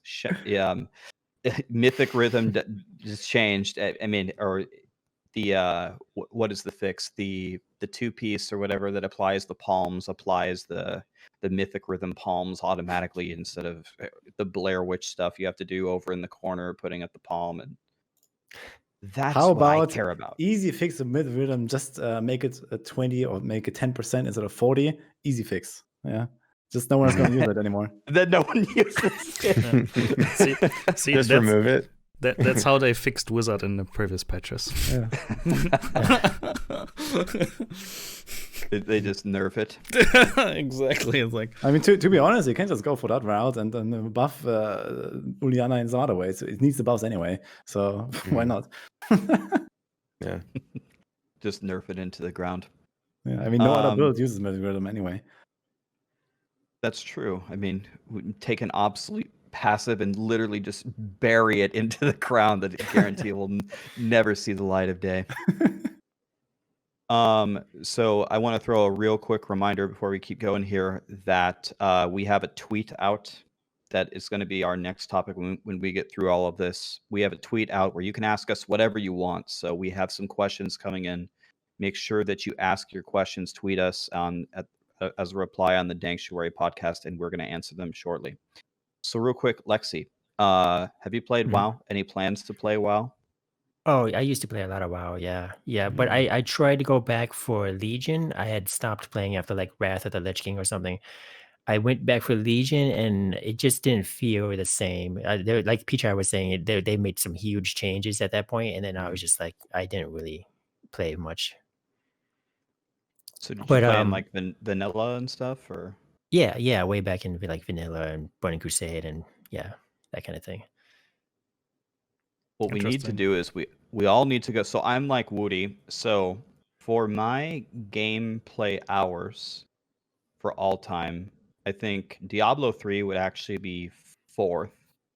Halo 1 would probably be 3rd. Diablo 2 would be 2nd. And WoW would be 1st. And I think it's might be possible that I have more hours in WoW than maybe the other 3 combined. I played WoW to I play way too much WoW. I play way too much of it. I haven't played it in several years, but that's kind of what Lexy said was kind of what I was afraid of. I didn't want to log back in and like look around and be like, what the hell is this game anymore? Because I heard like they made it super noob friendly. Like I remember when WoW Classic was coming out and everyone was so excited. Oh my God, Ryan, WoW Classic is coming out. Are you ready? And I go, do you remember WoW Classic? Do you know what it's like to level 1 to 60 in WoW Classic? Do you remember that? I A lot of love running. WoW Classic, man. I blasted it. Holy shit. I did too. Oh, I yeah. went crazy. I was going ham. Yeah, I was really going ham. Well, I know us 3 would like it, but when my casual friends message me, "Are you excited to level?" It's like, "Well, I might be excited to level, but you aren't excited for it." And they're like, "Yes, I am." And I go, "No, you're not. You gotta Wait wait until 2 you weeks, do dude. Ragefire Chasm and you get half of a bar in level 7, and then you got to do it 93 more times before you can go to whatever RFC and go to the next one. You have to grind all day, and like in Diablo 3, if you grind all day, you get like 20 primals and a full character and a full set of Augs. And like in WoW, you get like a banana that does nothing. I mean, you have to blast that game. It's the next level of grind. And it still exists for people. The game's different and it is casualified, but the elites still have the things to chase. So if you're an elite player, then you have the status symbol things that prove that you are. And if you're a newbie player, then you can play a little bit and be happy, and get your fix. But I'm like you guys. I have like these are stats are like a year old. I had somewhere like 27,000 hours in World of Warcraft. I mean, it was Holy cow, like guys. I mean, the game's been out 15 years though, right? And I've been playing True. since day one vanilla. True. But yeah, it comes when you add the time up, it's like an entire couple years of my life have been on that game. It's kind of disgusting when you think about it. So Did you say 27,000 hours? 27,000. Yeah. Dude, that's more than me, dude. Dude, you are a blaster, man. Yeah, Dude, it's you insane. are a blast. insane. Respect. So So it's interesting that you brought that up because I get a lot of these questions. They're like, Rax, what do you get for rank 1 in the challenge rift? Nothing. What do you get for nothing. getting rank 1 in the leaderboards? Nothing. Nothing. What do you get for getting a certain Paragon level? Nothing. I mean, I was like, you can take a screenshot and post it on the fridge. You can pat yourself on the back. You can tell your hamster. I mean, but one thing that Thapchild brought up is, and this is all also even in Diablo 2 and in some other games, but in WoW, if you achieve something that's, truly hard to achieve, you get like titles by your name. Like if you're going around Ironforge and you see someone walk by and their name is Merciless Gladiator Bunny Rabbit, like that guy got rank 1 in season 2 of WoW. It's like that guy, I don't want to mess with that guy. He can kick some ass, right? That guy's gonna kick my ass, exactly. Or the But title, Diablo- the Insane. If you saw a dude with the title Insane, like the requirements to get the Insane title were literally insane. If you saw them with that, you're like, that dude has no fucking life. Like you already know, he's got no life, man. And it's so and those but yeah. So to Rax's point, go ahead. Like it's nuts, man. Well, so on one end, right, like 99% of the casuals, won't get these amazing achievements, but I think casuals in general like achievements, right? Like it's something to chase. And it kind of perpetually surprises me that there really is truly no reward for anything in Diablo 3. It's literally just log in and play. And if you leave, okay. And if you're the best, okay, cool, bro. Do you think that adding some stuff like that would motivate people to play more, or do you think it's for some reason a bad idea? Do we need something Yeah, like this in D4? definitely. I think it would definitely help. I think also what they can do is just extend the seasonal journey, for example, or give like more milestones, like the GR70. Like it doesn't even have to be something like a title or so, but you could just like make more progression path or a longer progression path. I think that would be great. Like here, you get GR70, you get a primal. Wow, okay. But you can also do like GR 85. You get like I don't know, like a bunch of level 100 gems, or at GR 100 you get I don't know, like 500 bounty mats, and then the GR 120 you get something else, and the GR 140 you get something. I don't know. Why not something like this as well? I Yeah, think that's like I represent more of the casual audience in this group of podcasters. You guys are all, smashing 150s all day, and I personally don't care anymore. Like I don't care if I do get a 150 in the season. Like it doesn't matter to me. But if there was a title associated with it, or a portrait frame, or a cosmetic, or some reward for just doing that, I'd be like, okay, let's get it done, boys. But so I definitely think the rewards matter to an extent, and incentivize. Yeah, I mean, like in a lot of I mean, it's different in every game, but like in the online Halo ranking systems, sometimes they have different rankings just based upon how much you play. Like if you don't have a lot of skill, you can just do a lot of greater rifts, and then it will give you a title. Or you can unlock like a title at GR 100, you are a master, and then at 110 you are a grandmaster, and 110 you have God in front of your name, and then whatever, you can make a title system. And I don't know, I think it would matter to people. A lot of people log in and do the seasonal journey, right, because they want the stash tab and the pet and the portrait frame, and then they're done. But adding it to GR progression is, for casuals, is something that's challenging to chase, and I think would motivate them to play the game longer. I just want the interest in the game to increase. What do you think about this, Matt? I know that you haven't played WoW, but do you think this would be a good idea? Do you think this would promote the game more, especially to the casuals? I think we mentioned something like this in one of the previous podcasts, where we wanted to talk about how to get people more interested in seeing what there is more in terms of like stretching the limits of your character. Besides, getting the 6Bs, clearing a GR70, and that's it. And then usually the biggest achievement people go for is like attempting to be a better version of yourself, meaning you beat your previous achievements. So somebody did a 98, and then for next season he's like, all right, I'm gonna beat my own record, which is a 98. And then he sets the bar to 102, and then next season he goes again. And the question is, the way we try to answer it is like, is there a reason why we only get a primal after 70? Shouldn't there also be a primal after 75, after 80, after 85, and so on? Like every 5 tiers, what would be the harm to give a guaranteed primal to a player? And then people would actually maybe, because I think we all are streamers, we all get this question multiple times a day, what's the best way to farm primals? And the answer is there isn't. You just maximize Legendary's power, essentially, and then it's like, on GR, starting from 89, you get 12 drops. And that's it. You have like a 10% chance to get an ancient, 400%, 10% chance to get an ancient, and then it's like 1 in 400 for it to be primal, and that's about it. And then you just maximize drops power, and some of them will be primal. Good luck. So it would be nice if there would be something to say where, yeah, every 5 tiers you get a deterministic primal. And that would definitely lead for some people to actually push their boundaries a bit harder. Mm-hmm. Like this season I made 115, I got my 8th primal this way.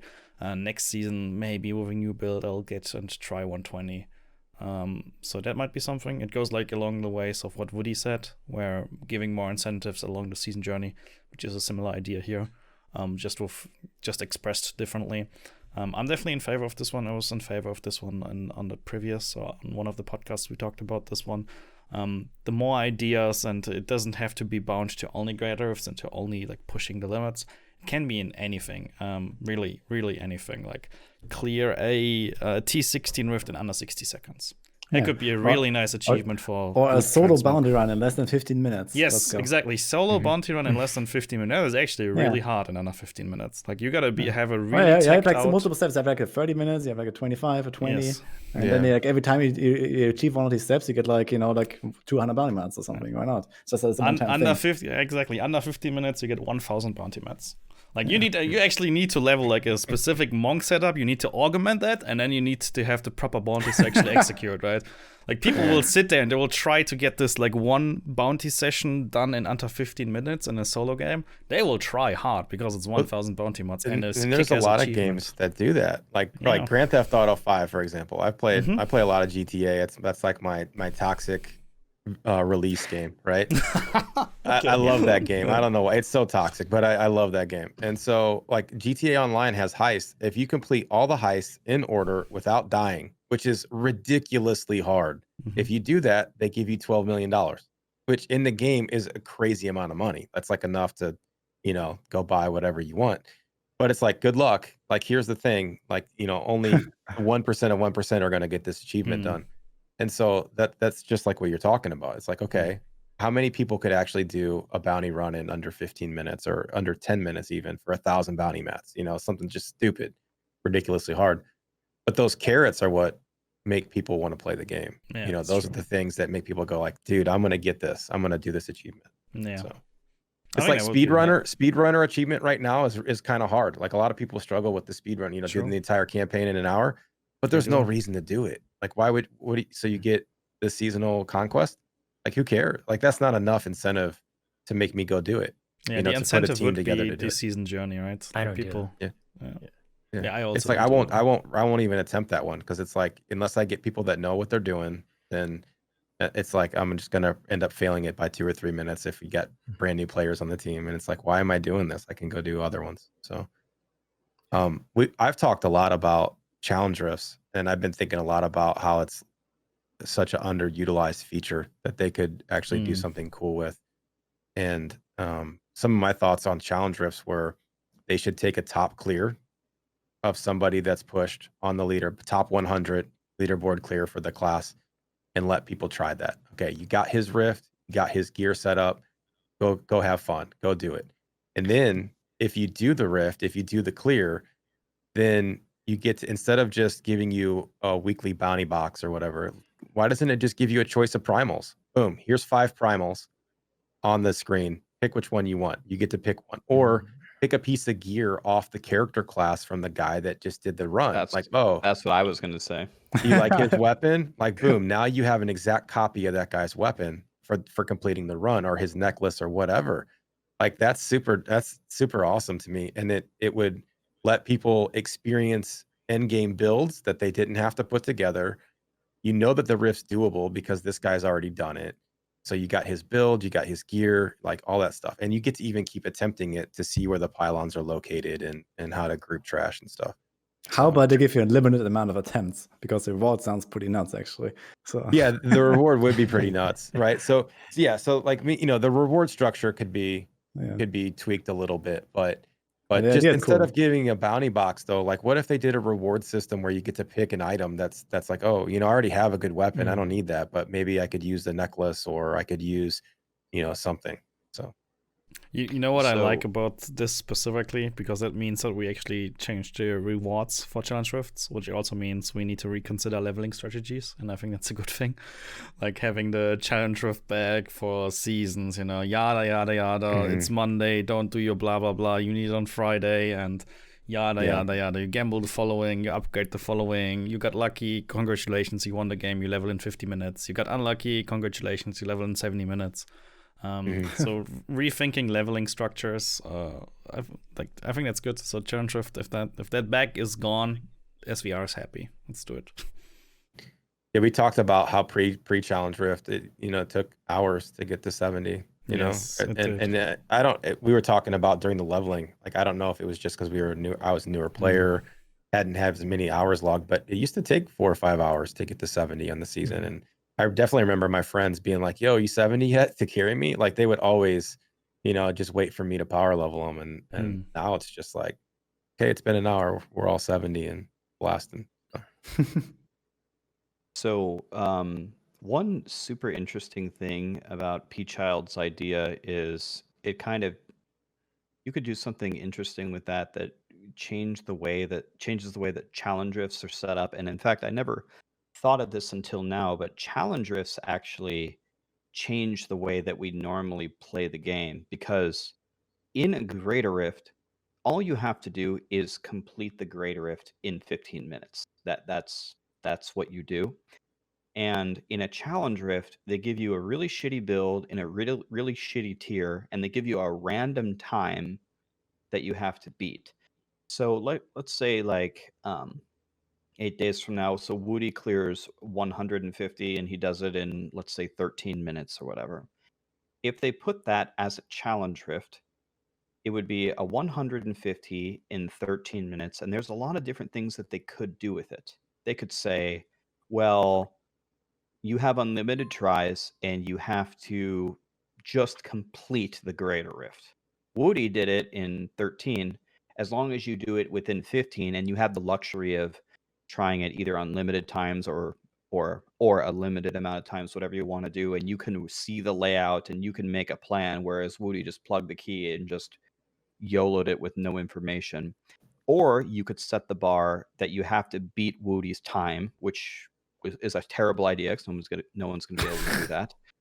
Or what you could do is you could take Woody's clear exactly and do the exact same thing where you either complete it in 15 minutes or 13, but you reduce the GR level by 10 levels.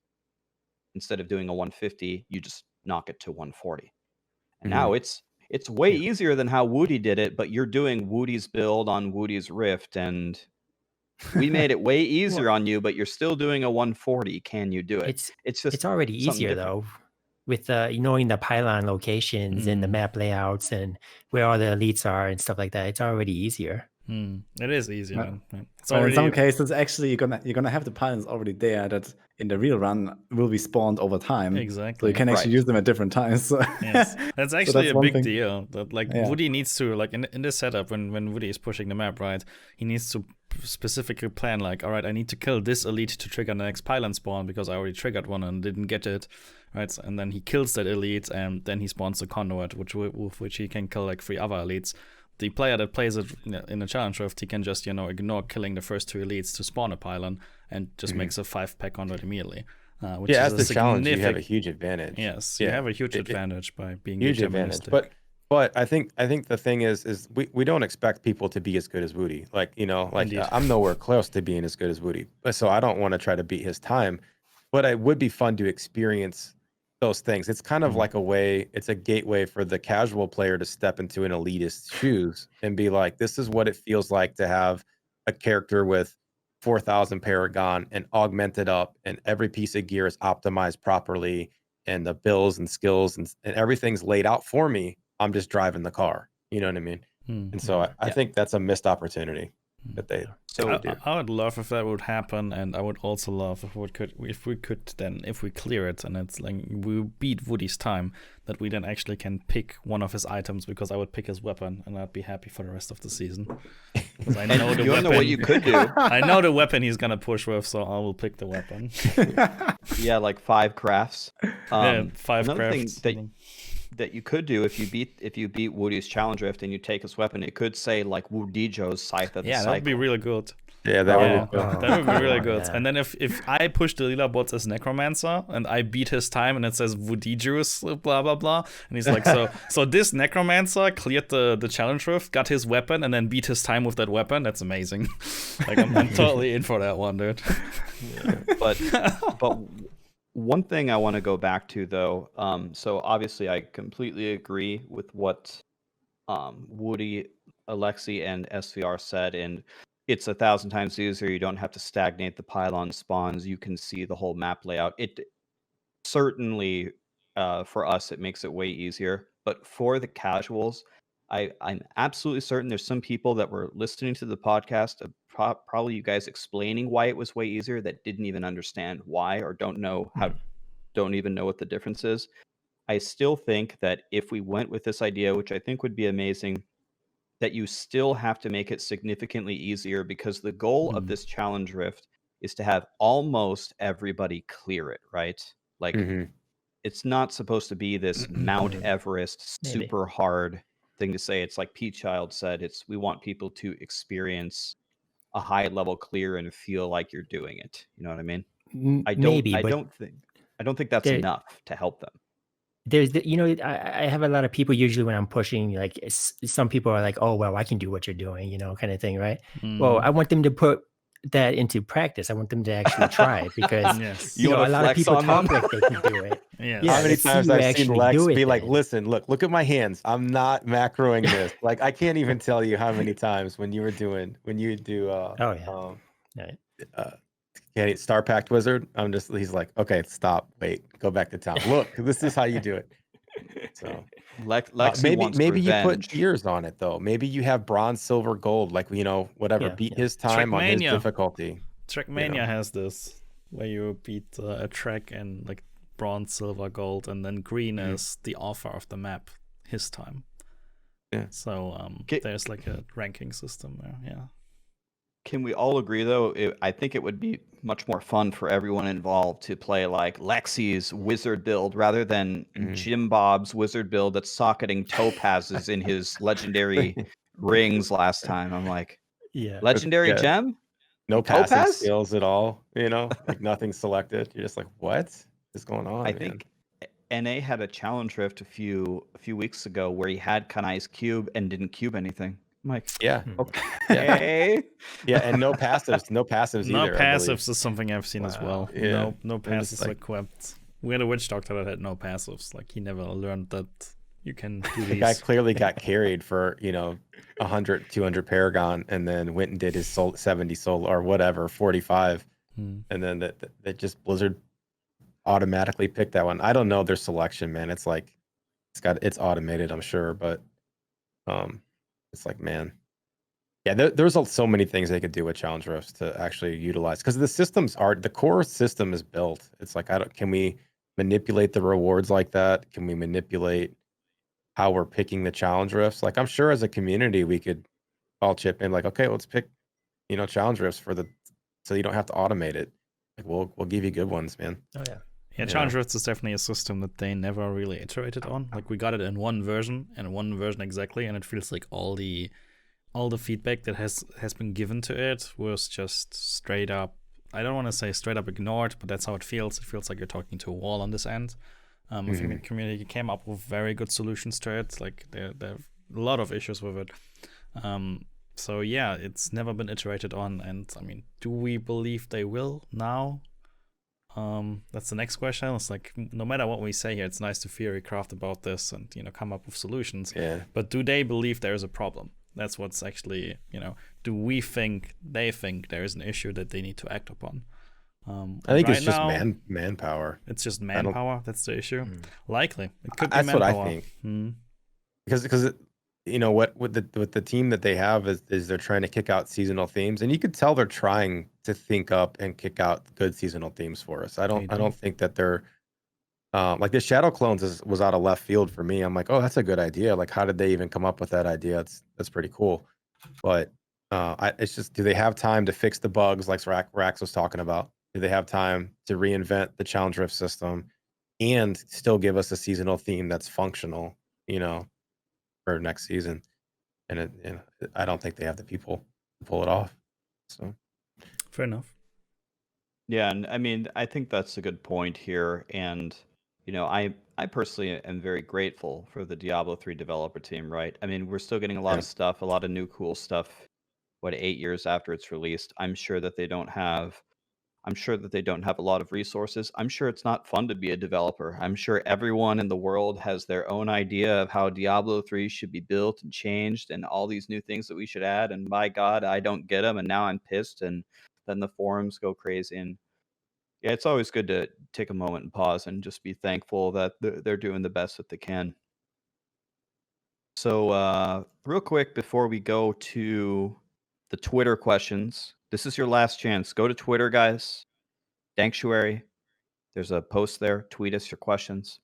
But real quick, there's 2 other things coming for other games, and I'm just go ahead and anybody jump in here. Is anybody gonna play Cyberpunk heard it's like Abso-freaking-lutely. Mm-hmm. okay. We shall see. I'm so eager. hyped, dude. I mean, we all are, right? Tell us about it, Thapchild. What is Cyberpunk, and what are your plans for it? Tell us things. So CD Projekt Red is the creators of Witcher. If you've seen the Netflix show, maybe potentially, or Witcher 3 is commonly talked about as one of the best games of all time ever made. I played Witcher 3. I liked it a lot. I wouldn't put it as like top, but it's a great game. So Cyberpunk is just that. Cyberpunk's a genre of actual content. It's just so happens to be in the name of Cyberpunk 2077, but it's like this futuristic Matrixy style cyborg steam, rave-ish style future. And as far as the content goes, I mean, you can watch the trailers and see what it's about, but it's a big open world RPG set in a futuristic time zone where you can augment your body with cybernetic enhancements, and it looks phenomenal. It looks so fun. And your plans to blast it? Oh yeah, Just absolutely. going ham? I am. As soon as it drops, that's probably all I'll play, and I'll ruin, completely destroy my stream by playing nothing but that, and have like 2 viewers. It's okay. So. Yeah, it doesn't seem like the best game to stream for us, right? No, but it's just one of those things where it's once in a lifetime to get the opportunity. When these big game releases drop, it's so much fun to jump in them. And like, I did Assassin's Creed Valhalla recently. I'm a fan of the Assassin's Creed games, and it's just fun to experience so much work. Like, man, these AAA titles are getting pretty nutty with just storytelling and cinematics and sound and cool stuff. So it's a good time. It sounds like, Matt, do you have some interest in Cyberpunk? Are you going to be playing it? So I'm not sure if I'll be playing it on launch. I will definitely eventually play it. That does not mean in December, but down the road I will definitely check it out and touch it. I'll 100% not do it on stream. I just want to play it like at peace. It's for me, that's storytelling stuff. I'll just sit down. You just broke so many hearts. I know I did maybe, but when that was hurtful. I'm sorry, but from a fantasy point of view, the way it's presented and the world they are drawing, it is amazing. It's outrageous how, like, I love sci-fi stuff. Like, I'm a huge Stargate fan. I just love Stargate so much, and man, like, this is the game that I never knew that I wanted when I saw the trailer. Essentially, that's how I felt.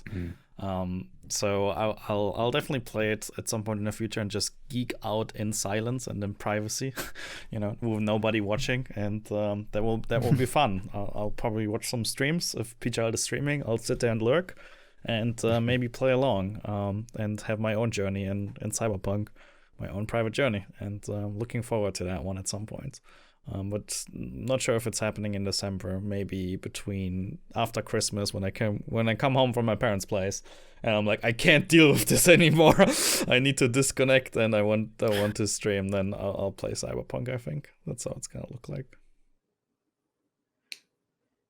Woody, Lexy, any Cyberpunk coming?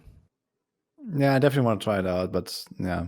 I mean, you have a new PC now, so yeah, I have a PC for it, I guess. But yes, yeah, next year, like in January or so, sometime. Yeah, I'll try it. Your playlist is pretty long, like Blast D3, then you have Shadowlands, then there's some crazy. I'm not sure. Are you gonna do PoE, which we're gonna talk about in a couple of seconds, and then you also want to do Cyberpunk, like. Yeah, exactly. It's so much on my plate. So. So much on my plate to play that, oh my god, what a bad life. I probably get it after a new graphics card first. I need to quit my job and somehow have like 48 hours in a day, and then it will be fine. Yes. Okay, well, one more game. PoE, new stuff is coming. Matt, can you tell us what's coming, and are you going to be playing it, and are you going to be streaming it? I will not be playing it, but the PoE community always does these amazing challenge-like events, and this time it's something that is organized by GG. PoE will get the Mayhem event it's a 1-week event in Heist, afterwards a 1-week Endless Delve event, and then afterwards a 3-week flashback event.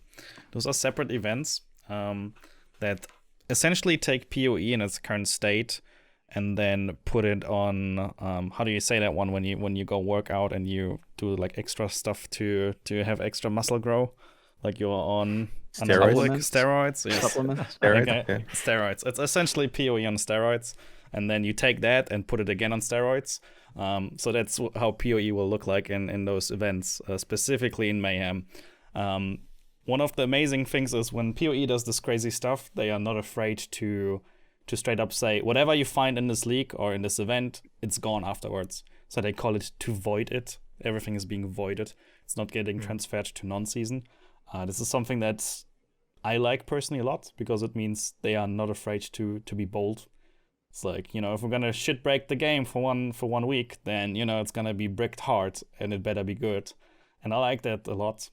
I think this is something we could definitely have in D3 at some point. It's like, hey guys, here's a 1 week event where shit's gonna be crazy in D3. Have fun. I'd love that if it means that everything is getting voided to keep some kind of an integrity on non-season. I think that's fair. And those events are coming up. So first Mayhem, and then which is essentially you take the game on ultra steroids. Then the infinite delving, where you don't need to pay for delving, which is a league back in the days where it's essentially like Great Earths.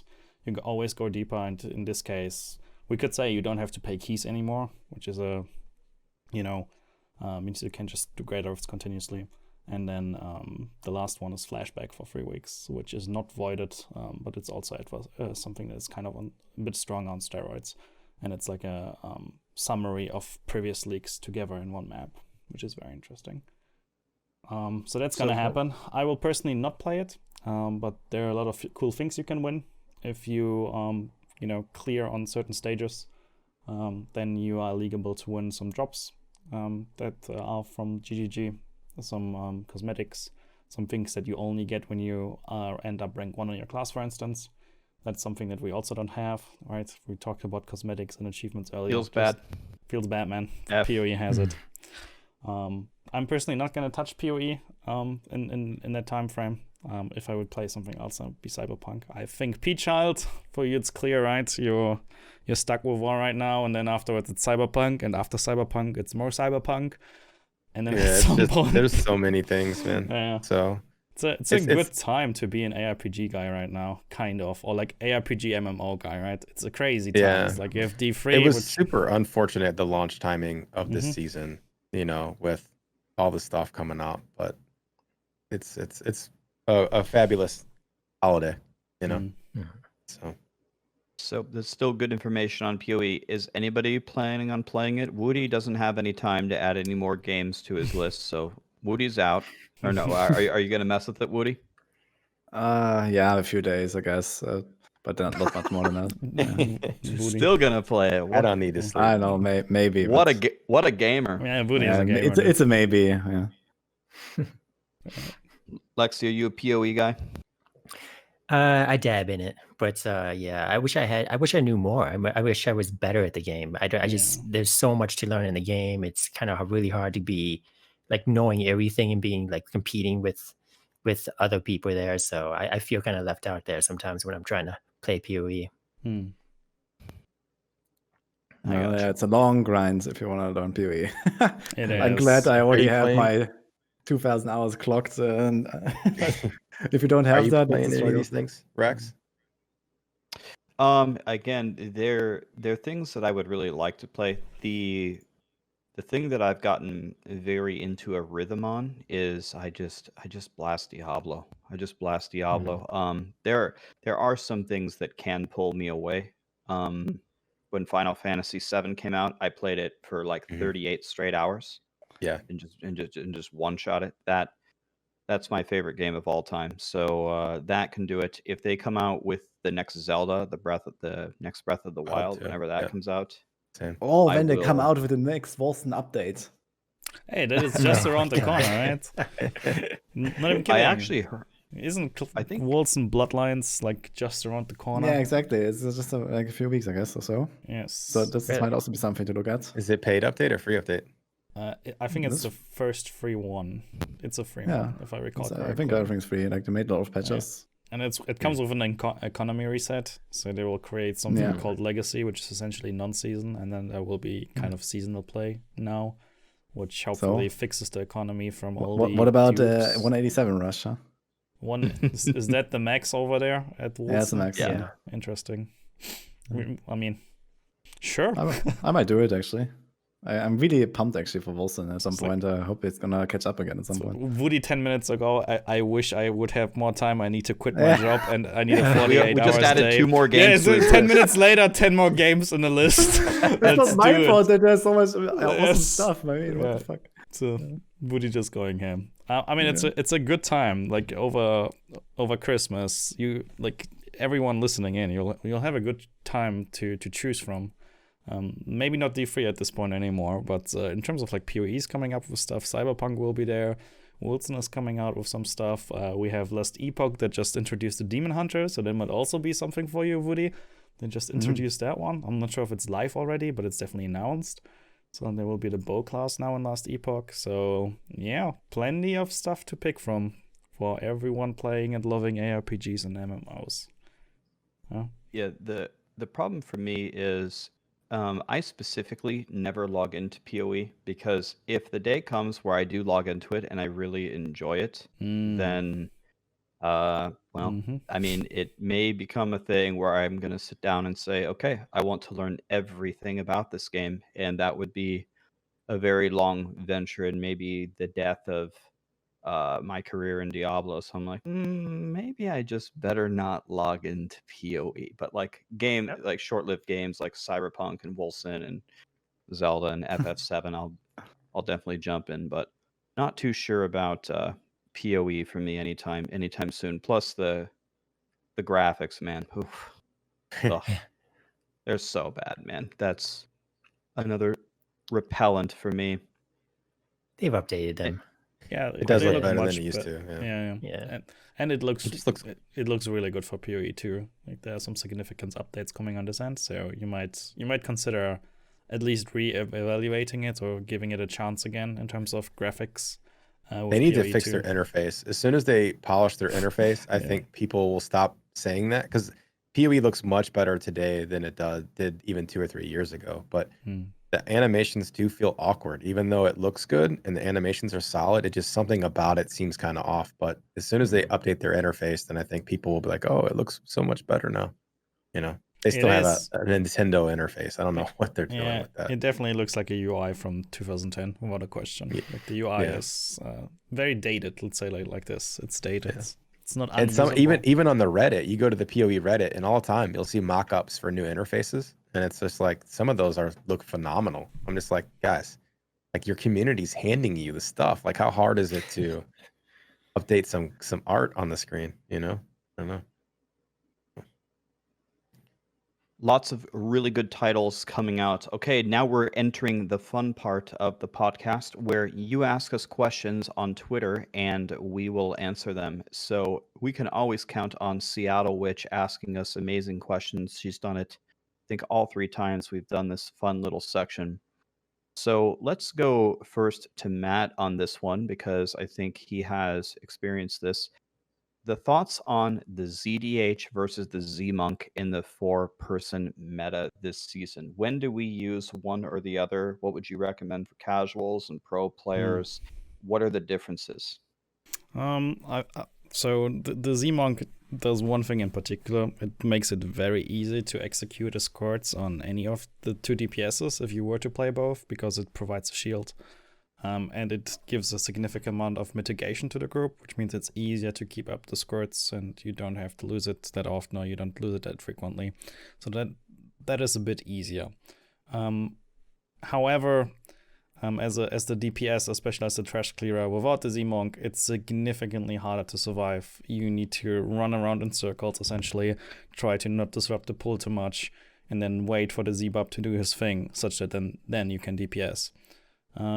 Having the ZDH in there is more than doubling your damage. He is essentially a power pylon by itself, having the ZDH there or not having him there. So sending, good, man. It feels good, man. Sending that guy. So this is something that you also need to consider as being a Z-Barb. Like sending your additional supporter to scout or block pylons might actually be a bad idea. because you're essentially removing a power pylon for that rotation. So this is something kind of weird to consider when setting up larger pulls. So overall, it is way more straightforward to have a Z-Monk in there. It's easier to execute, and it's definitely something that you can do 150s with it. We did a 150 with it. Easily executable, very straightforward, and is something that everybody has learned in the last 18 seasons to play with a Z-Monk and how to play with a Z-Monk. So it's something that is entirely figured out, and you will have an easy time finding groups for it. Omitting the Z-Monk is hard. It's significantly harder to survive. And it's definitely a very different way of playing DPS. You will get knocked back sometimes because the barb is on longer routes to pull, and there's no other source of CC immunity. So as a DPS, you need to get used to sometimes get frozen, sometimes get stunned, sometimes get knocked back, because there's no sank you can sit in and just wait. So this is something that you need to consider. Definitely harder to execute in the group, but as stated, more damage. Damage is good. If you want to clear in under 7 minutes, damage is the way to go. Anything to add on that? Woody, Lexy, or Thapchild to SVR's explanation? Sounds like easier to play the Monk and ZDH for the Omega LOL rank 1 super damage. Anything to add there? Well, I wouldn't say it's it's just rank 1 Omega LOL super crazy stuff. But SVR laid out was pretty accurate. But I don't think it's like only the super hardcore people that can do the ZDH. So it's gonna be the meta. It is very strong, and I personally enjoy the CDH. It's like a very active role with a lot of cool responsibilities, and it's just very nice to see something else for once. So if you also get like other ZDMS classes in the future, or kind of like swap between them, you have like the C-Monk for the easy version, but it's lower tiers, and then you have like the CDH version, which is like harder to play. But you can go like 3 tiers higher or something like that. Then yeah, why not? I think that's cool. Awesome. Okay, so Filthy Casual, another amazing content creator and member of our podcast multiple times, has a question for us. And maybe we can start with Lexy on this one. Just want to go around the circle and say, what would you give season 22 on a 1 to 10 scale so far, and why? So Lexy, what would you give it? I would say 8.5. Okay. Dock off some points there because of the connectivity issues, crashing, lag, stuff like that. Shadow clones exceeded my expectations. I actually had really low expectations for them, and I do enjoy them more than I thought I would. And the 4th cube slot making the Bone Spear build really fun to play. And rats, I don't normally do a lot of rats, but this season has me pretty engaged with the 4th cube slot. Okay. Thapchild, what do you think out of 10? I agree with most everything Lex said. I would say I would give it an 8, maybe even dock it half a point for the seasonal timing of when they released it. But I think it's a fun season, and it's unfortunate that I'm missing more of it than I would like to this season, because I do think the 4th cube slot's cool. And for the lower tier stuff and casuals, the pylons are pretty cool. So I think it killed it. It's nice to see those corpse spiders running around, from the necros. As long as you don't have 16 of them. Yeah, it's cool to see some of those skills that a lot of people probably had never even seen those before, and then all of a sudden you're like, what was that? That's cool. Yeah. Woody, what do you think out of 10? I would give it a 6. So I really like the season. I really like the Bone Spear, and I'm having a blast. But yeah, like with the unpolished shadow clones, and also like with just many things not changed on the PTR despite all the feedback, and I think they did a bit of a sloppy job there in some regards. So like while I enjoy what I'm playing, I don't enjoy that so many things are kind of left behind or just disregarded. And I think there could have been more. But yeah, otherwise, I think it's fine. Like the 4th cube slot is definitely, a big winner here, and a lot of people enjoy it, and me too. But it could be much better. Matt, what do you think? I'll give it a 7.5 out of 10. I'm purely deducting those 2.5 points for all the crashes and all the issues that I personally have, but I can deal with them.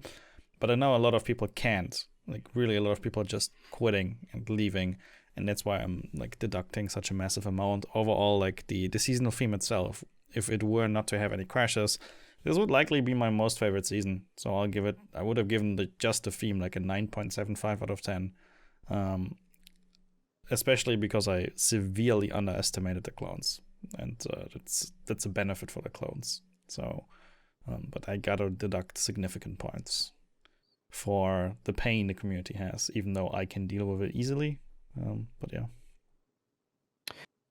So I'll go with like a higher score. I'll go with Lexy and give it like an 8.5. And so I agree with everything that everybody said. The one thing that I'll add is, to me, whenever I see a company or someone doing something, the first question I ask is, if I zoom way out and they're overarching ideas, do I like the direction that they're going in?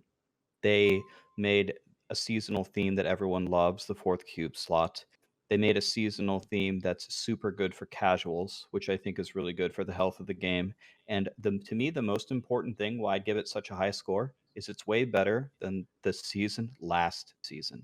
I mean, my whole team quit by day 2 last season because they hated the theme, and I was just kind of by myself forever alone. And now almost everybody is. I mean, even with the holidays and even with all these other titles, I can still log in and see pretty much everybody on my friends list still blasting. So I mean, I really think that they did a good job in that aspect. I agree with Woody. A lot of things could have been fixed, and of course, everybody hates the lag. But for the direction that they're going and the implementation of the seasonal theme, I thought it was pretty strong. So Blade Master wants to know about D3 power creep. 3 and 4 man 150s are done by day 2. And how do you think they should fix this? As I don't think there's any satisfaction in pushing grade rifts any longer with every season hitting the cap. So Woody, what do you think about that? About the power creep, and how would you fix it if you were in charge? All right, so that's actually a very interesting question and something that I debated very often. So I was really opposed against the idea of reaching 150 in the first place, like many seasons ago when that was becoming a possibility. But something like how it is now, that you have classes that can, or basically that have basically like I don't know, even multiple classes or almost all classes that can theoretically reach 150 as kind of like a seasonal goal, kind of like you can go to the 150 club. And I think that's really cool, actually. So it's kind of like this one. This is like a little bit like what I talked about, the seasonal journey that could be extended. You're like in the 150 club. You have done it, and the same with the 4-man. I think it's really cool to have like this initial rush to the highest tier, like who can do it first, and it can even be done during the weekend. So basically, everyone who has the game knowledge and the team for it can do it, because most people don't work on the weekends. So I think this is pretty amazing, actually, the way it is. And you don't really have a competition anymore because no one really cares about who gets the fastest time. So there's like no pushing in that sense at some point anymore. But kind of like reaching that as kind of as a milestone is amazing, I feel. And it also opens up like, this kind of like 150 meta where you just farm this, and you can also try to get the rank while farming and these kind of things. So I wouldn't really fix it unless we go way down. So we go back to like GR 100, or we go back to GR 60 or whatever. Just nerf everything into the ground. I would be totally up for that too. But the way it is, I actually think it's pretty cool because it kind of has like a well-defined like highest difficulty that you can barely reach if you try really hard and do everything well. And I think that's amazing. So I guess this turns it into like a 2-part question. I guess the 2-part question is, are you okay with reaching GR 150? And if you are you okay with reaching GR 150 as fast as you can in like groups and solos? And it sounds like you're okay with both of them. You're okay with reaching the max, and you're okay with the timing. Yes. Okay. I would just like to have the solo classes. Like every class should be able to do 150 as well at some point. So you guys remember there was a balance blog from Blizzard that said they were going to walk back from 150s. You guys remember that? Yeah. I thought that they were going to do that, and I would have been down for it. I think it's better to have it so that maybe you can get 150s with a really good group, but it's going to be really hard to get like under 13 minutes or something like that. Like it's going to be, you're not doing speed 150s. I'd rather it be kind of it's really hard to do. So if you make a mistake, it's not, we did a mistake, so whatever, we're 20 seconds slower. It's more oh shit, one person clicked the button he shouldn't have. We are failing this. Even though we looked for a couple of keys to get it. I feel you on this one. I think what Woody mentioned about it's an interesting thing that only has like recently become a thing in like the last 2 or 3 seasons, where people completely neglect the end season push. It's like 150 in 3 minutes 40 or 150 in 3 minutes 42. There's no difference here, essentially. There is skill to it to execute a 150 in this time without a question. Like every mouse click needs to fit perfectly. And if you make a mistake, you're 2 seconds too slow and you're not rank 1. But the upside is we got those like race weekends, essentially. Like there is a race to 150 happening and groups are assembling to attempt to do it. And it's something that is fairly new, and it is very enjoyable. Like I've done it for the first time this season, and it was a lot of fun to take it out like this and to try to maximize all the steps along the way to 150. Without a question, that's cool. I don't think both of those need to happen in one season. I'm totally fine if we have race weekends where this is exactly what's going to happen, and we have like increased numbers to get to 150. But a normal season where people need to play for 3 months, like there is a Rex who's grinding every single day because he's a full-time streamer. There needs to be more for him. I wish there was more for him, for me as a viewer of his, to do over the entirety of the season. So I would like if a season is what it used to be, where pushing meant pushing a tier. It meant when you wanted to beat somebody else, you needed to queue in 1 tier higher and attempt to do it in 14 minutes and 59 seconds. And that was the hard part. That was the really, really, really hard part. And I liked it a lot back in the days. And I think there's a lot of value in there to be on edge for those 15 minutes and fully concentrated and focused. But I would still love to see those race weekends where suddenly, everything is like it is right now. I think you can have both worlds. PoE has both worlds, so should we. That's how I see it. For me, it doesn't have to be an either or, like Woody was pointing out, where at first he hated the concept of 150 being accessible, but now he likes those rushes and those like race weekends. I think we can have both as events, and I would hope that moving forward, this is an option, even though it requires one thing: manpower on Blizzard's end, and that's a very rare resource nowadays. Thapchild, what do you think? The ability to clear 150 and how fast the people are able to do it.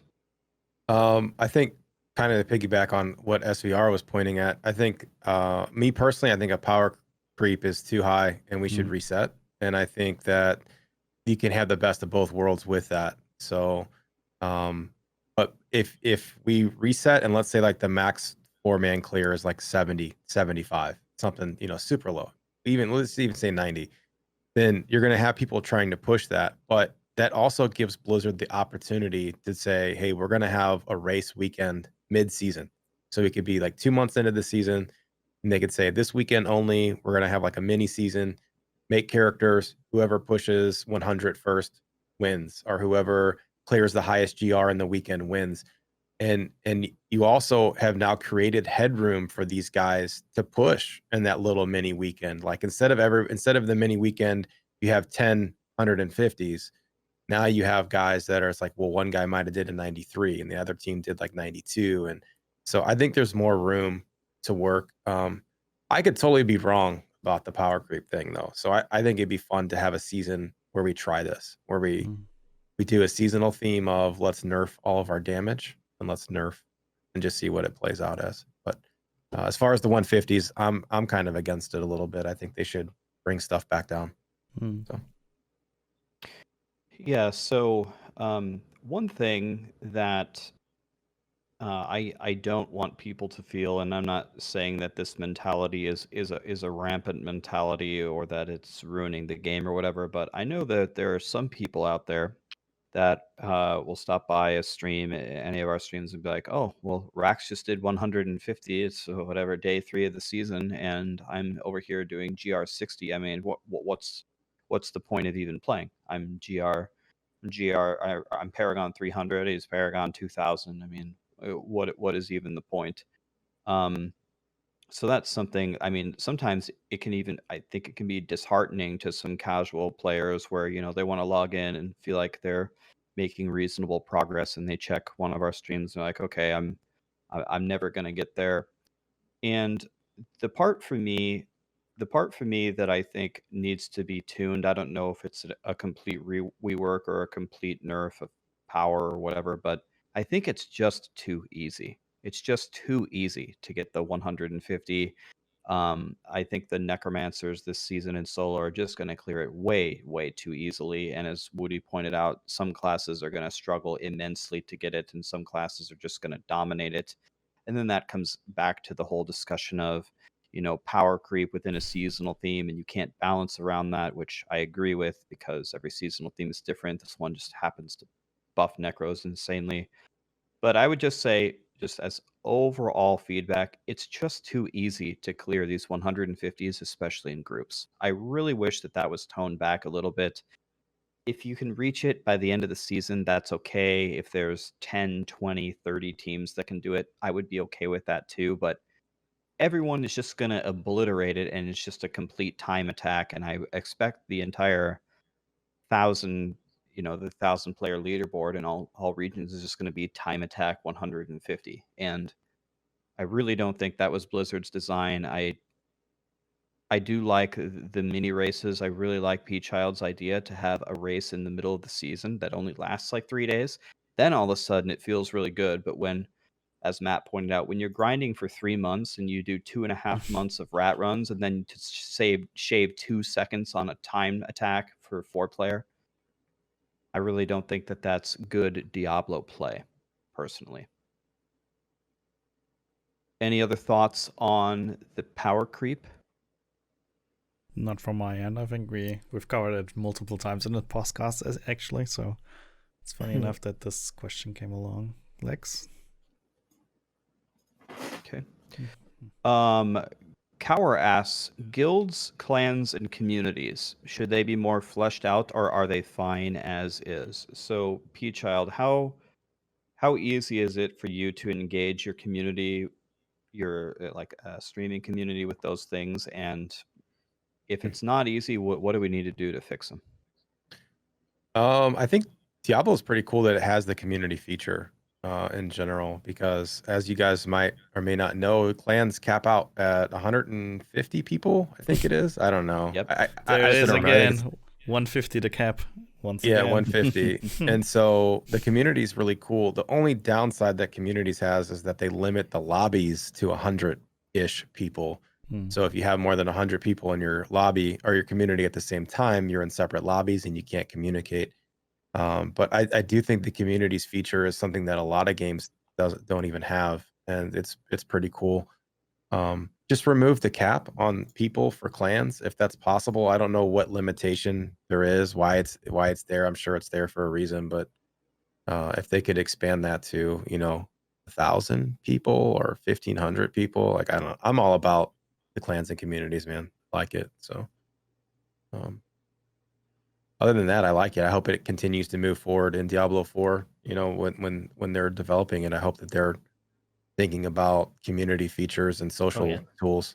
So the limitation to having 100 people in, I think this is something that a lot of people are not really aware of. Like when you join a community and it says 1,200 people are online and you type in the community, you only 99 people will see that message. You're always in buckets of 100 people in a chat channel for that community. Yeah. So you don't have a reach of 1,200 people. It's something that a lot of casuals or a lot of people that I see in my stream, they're like, wow, communities are dead. Nobody's answering in the community.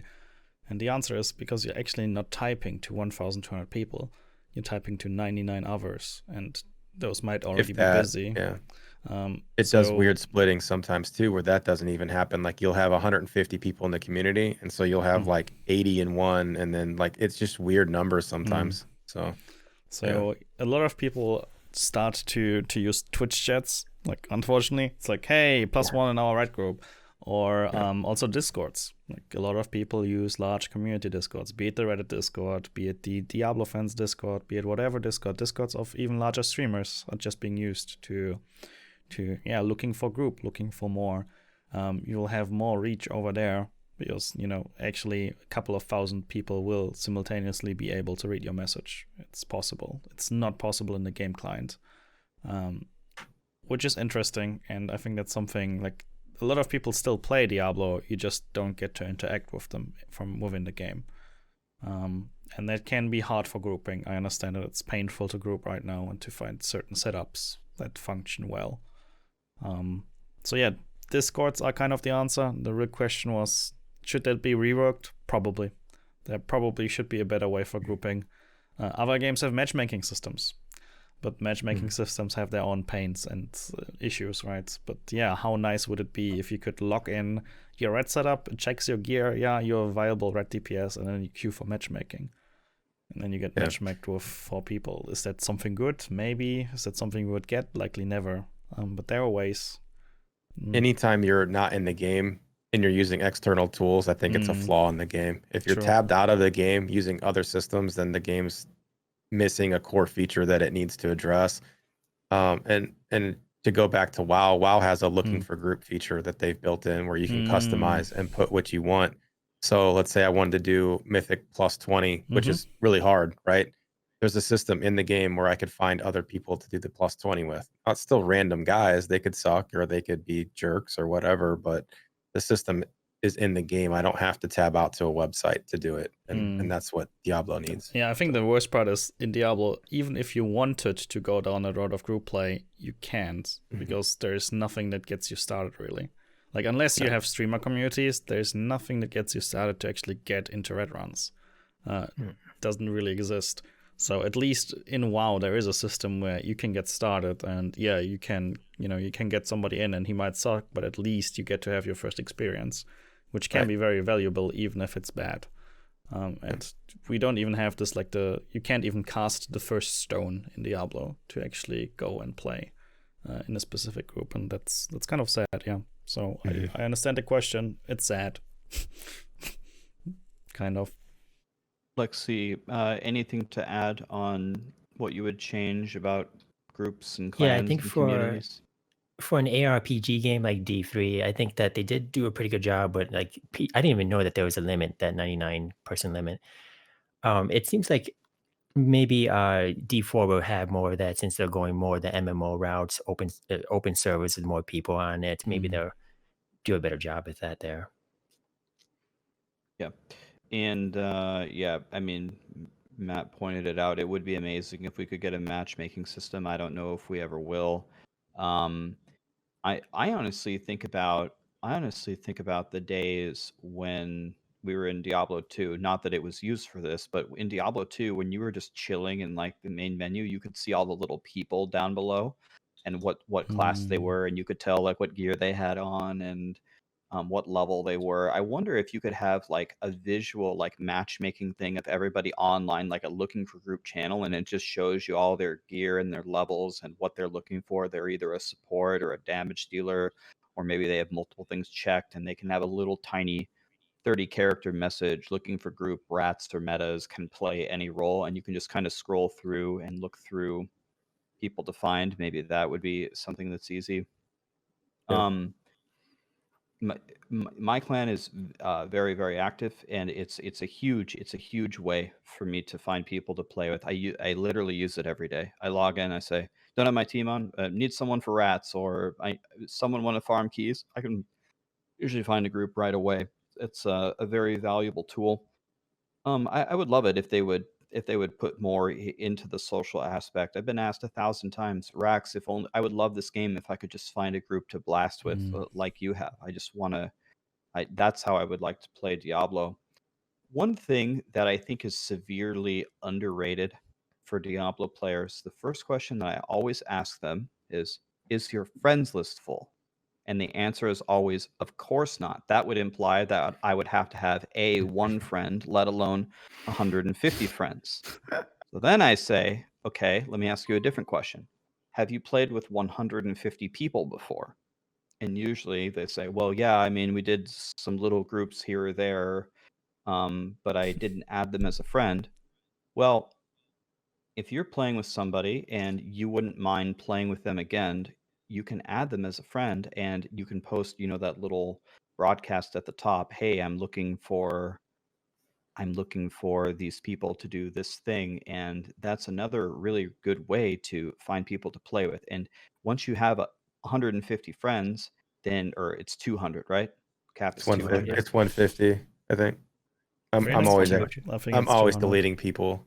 So is it too? I think it's 200. That's bad. I think it's 200. I don't know. Yeah, it is 200. I just checked it. 200? All right. So when you have 200 friends and, you invited Jim Bob on day one just to start filling up your friends list, and he doesn't play anymore. Okay, well, Jim Bob, I wish you well in your future endeavors. You can remove him, and you can, change your friends list over time. But I think a lot of people don't take that opportunity. If you group with somebody and you would enjoy playing with them again, add them to your friends list. And if you don't and you hated them, then that's another thing. But hopefully at some point you'll find someone that you'd like to play with again. You can also put notes on your friends too. So like if I go scroll through my notes, I'll have notes on people like season 3 played Z-Bar, pretty good player. Season 4, whatever, wizard. Thinks he's better than he is. Like I literally would put this in the notes. That's a classic wizard thing. Yeah. It would like let you know, like if I'm going through my friends list, I could see, but this was that one wizard that like thought he was really good and he wasn't. So I don't know if I want him. That's when you right click remove friend. I thought. Yeah, I mean sometimes you need him though. It's like he's the only guy you got. Yeah. Don't blame him. Take the it is a classic wizard thing. Yeah. All right. Cajun asks, do you think that one way to freshen up the challenge rifts would be if they had a vote of 3 builds and whichever one won would be the build for next season? Just quick going around. Maybe we can start with Matt. Yeah, I can't wait to brigade my Discord and my community to vote for the worst build on NA. That sounds like an amazing idea. Let's do it. Like, let's see who has each region invade and brigade and vote for the terrible one. Let's go. I'm in. I can't wait for the fights. I don't think he asked this question thinking it would be used for evil. I know.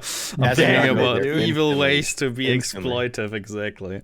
Now, on a more serious note, I think he's trying to circumvent the issue that you might get, you might get a really, really, really terrible build, or you might have some evil people who try to place an evil build on a challenge rift 1 week before season start on a different server, and this is attempting like to manually look for builds that are easy to execute, so to minimize frustration for very new players. I think that's a good thing. I think the season start cache, like the challenge of bag, is way too strong for it to be bricked by a stupid build. It can brick the progression of a lot of people and they can be frustrated, and I think that's bad for the community. So either Blizzard having to manually look for challenge rift builds that are easy to execute for the very first week is important. We discussed this on the last episode, I believe, Rex, right? We had this specific discussion on the last episode, and my opinion remains unchanged. I think it would be a good thing if they would be manually picked by Blizzard such that they are easy executable for everyone. At least the very first one, and afterwards go back to the auto pick algorithm that picks them. I don't think the voting thing needs to really happen. Like, I'm not sure if voting needs to be the case. Well, in that case, you can just be presented by 3 different ones and everybody picks by himself. And then you don't have the brigading issue. People will specifically vote for something garbage on a different server. Can't wait to make 6 Challenger videos every season. Here's the 3 NA. Here's the 3 NA builds. Yes. Right. Exactly. If you hate yourself, you can pick build 2. And was EU's hard for the start of the season? My chat was complaining about the EU. Oh, yes. It was significantly easier in 4-man because you were wearing stone gauntlets and you couldn't mitigate them, so you would get slowed. So if you did it all by yourself and then the spear chuckers hit you, like it wasn't really dealing damage, but you just got slowed like crazy. You were wearing stone gauntlets, you had 5 debuff stacks, and you were crying. And with 4 barbarians, you could just, you all run on, it's like the first one gets hit, he's slowed down. The second one catches up, he gets hit, he's slowed down.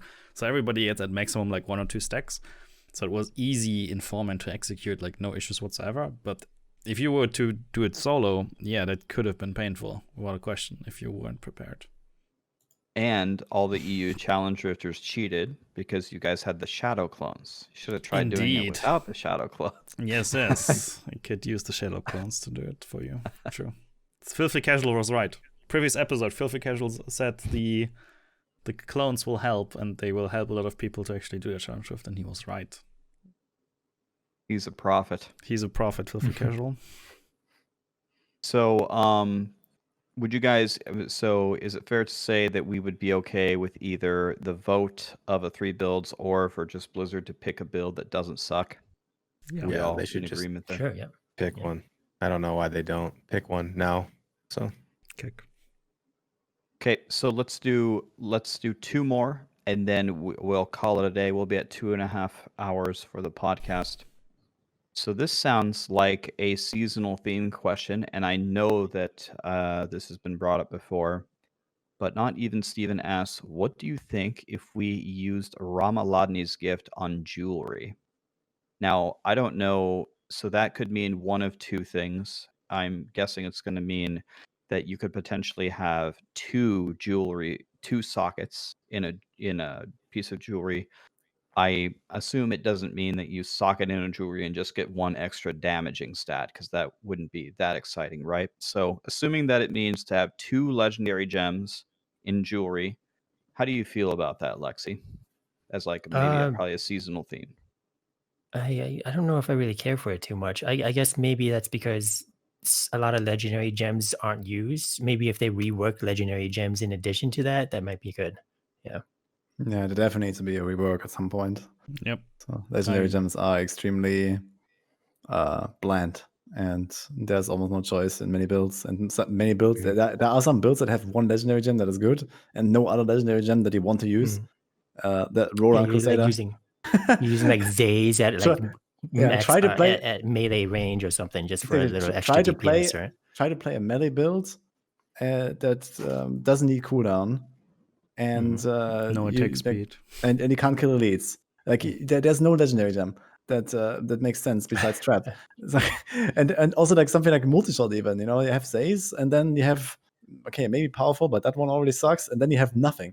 So if you want to do like some speed farming action on like lower tiers, so it's just terrible the way it is. And having more legendary gems available, it would just be power creep. Everyone would be super tanky because you have esoteric in every single build, and that's about it. So I think that's quite boring actually, the way the legendary gems are.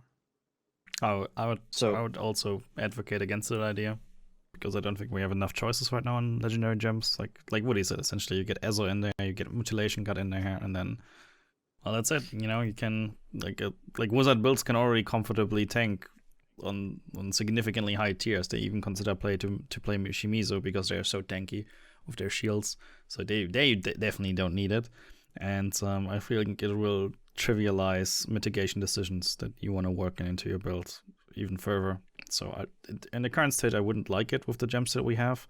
I do agree with Woody that gems are very dated, right? Like gems, you get the primary effect on level 0 essentially, and then you get the secondary effect on level 25, GR25.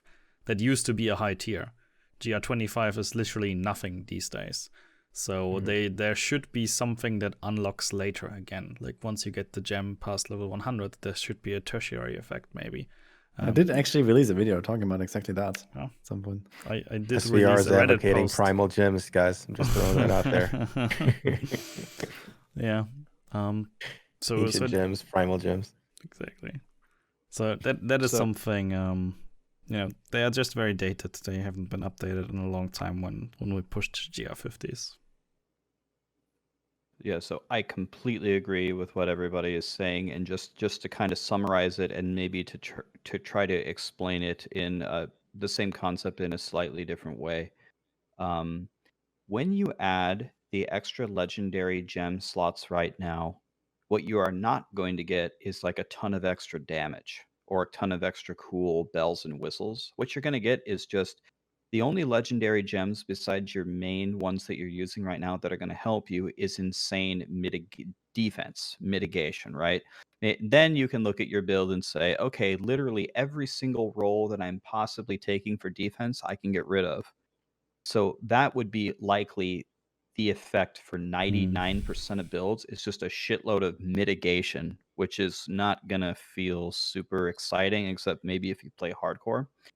And I had an interesting talk with Riker on his stream. He invited me to a stream and we were chatting on Discord. And we were talking about amulets in general.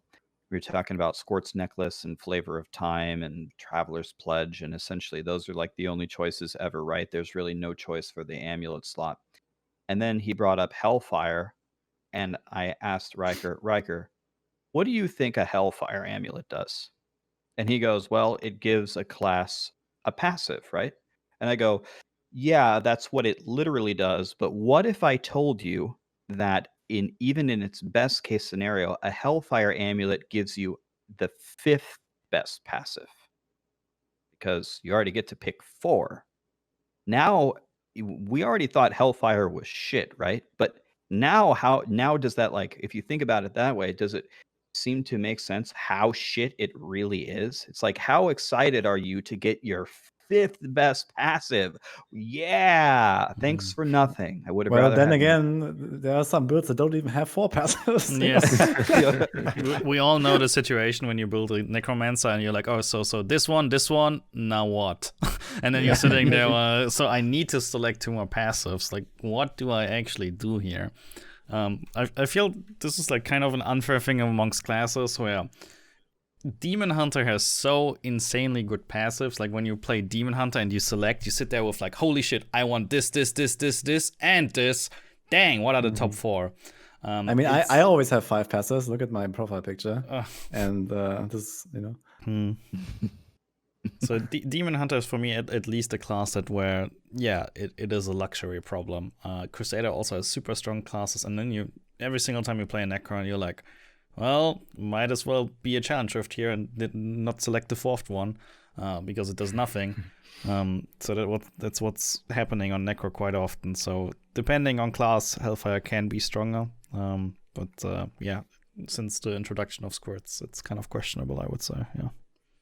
So another thing that just depending on how sweaty we want to get on it, but if you have 3 extra gem slots, that might actually really buff LOD builds, right? Because one of your gems is LOD, so you're essentially a gem down. So I bet a lot of those would actually get more benefit. So if you are already upset that you can't use any of the Necromancer sets except the Bone Spear and it's LOD forever, for example, well, I got bad news for you for that seasonal theme, because it's going to be LOD. You're going to try to do LOD everything, and goodbye Hatred's Gift, and goodbye all those cute little sets you were planning on farming.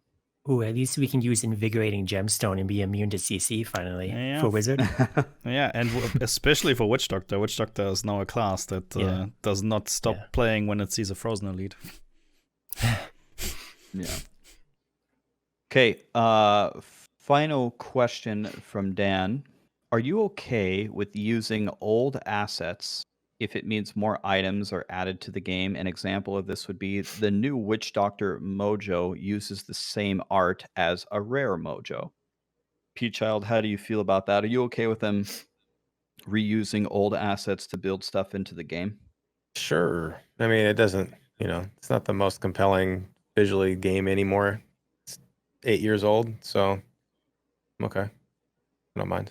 I don't mind if the art picture on my character sheet looks the same as a rare. Yeah, and the first thing that comes to my mind about this is I don't even care about them adding stuff to the game. We just talked about half of the legendary gems don't really do anything. Yeah. And there's so many legendaries that are worthless. Yeah, just like just fix it. You could balance what we have now forever if you constantly are rotating and cycling. We have enough stuff to last infinitely. It feels like. So. I remember one forum post, someone was like, I like Diablo 2 because Diablo 2 has way more legendaries than Diablo 3. Those two numbers are not even close. There is way, way, way more legendaries in Diablo 3 than Diablo 2. It's just half of them don't do anything or are never used, right? Yeah. And then So, you end up with a diluted pool where you're just constantly getting crap that you won't ever use. So it doesn't make sense to add stuff to our already diluted pool instead of just fixing the old stuff. True. Exactly.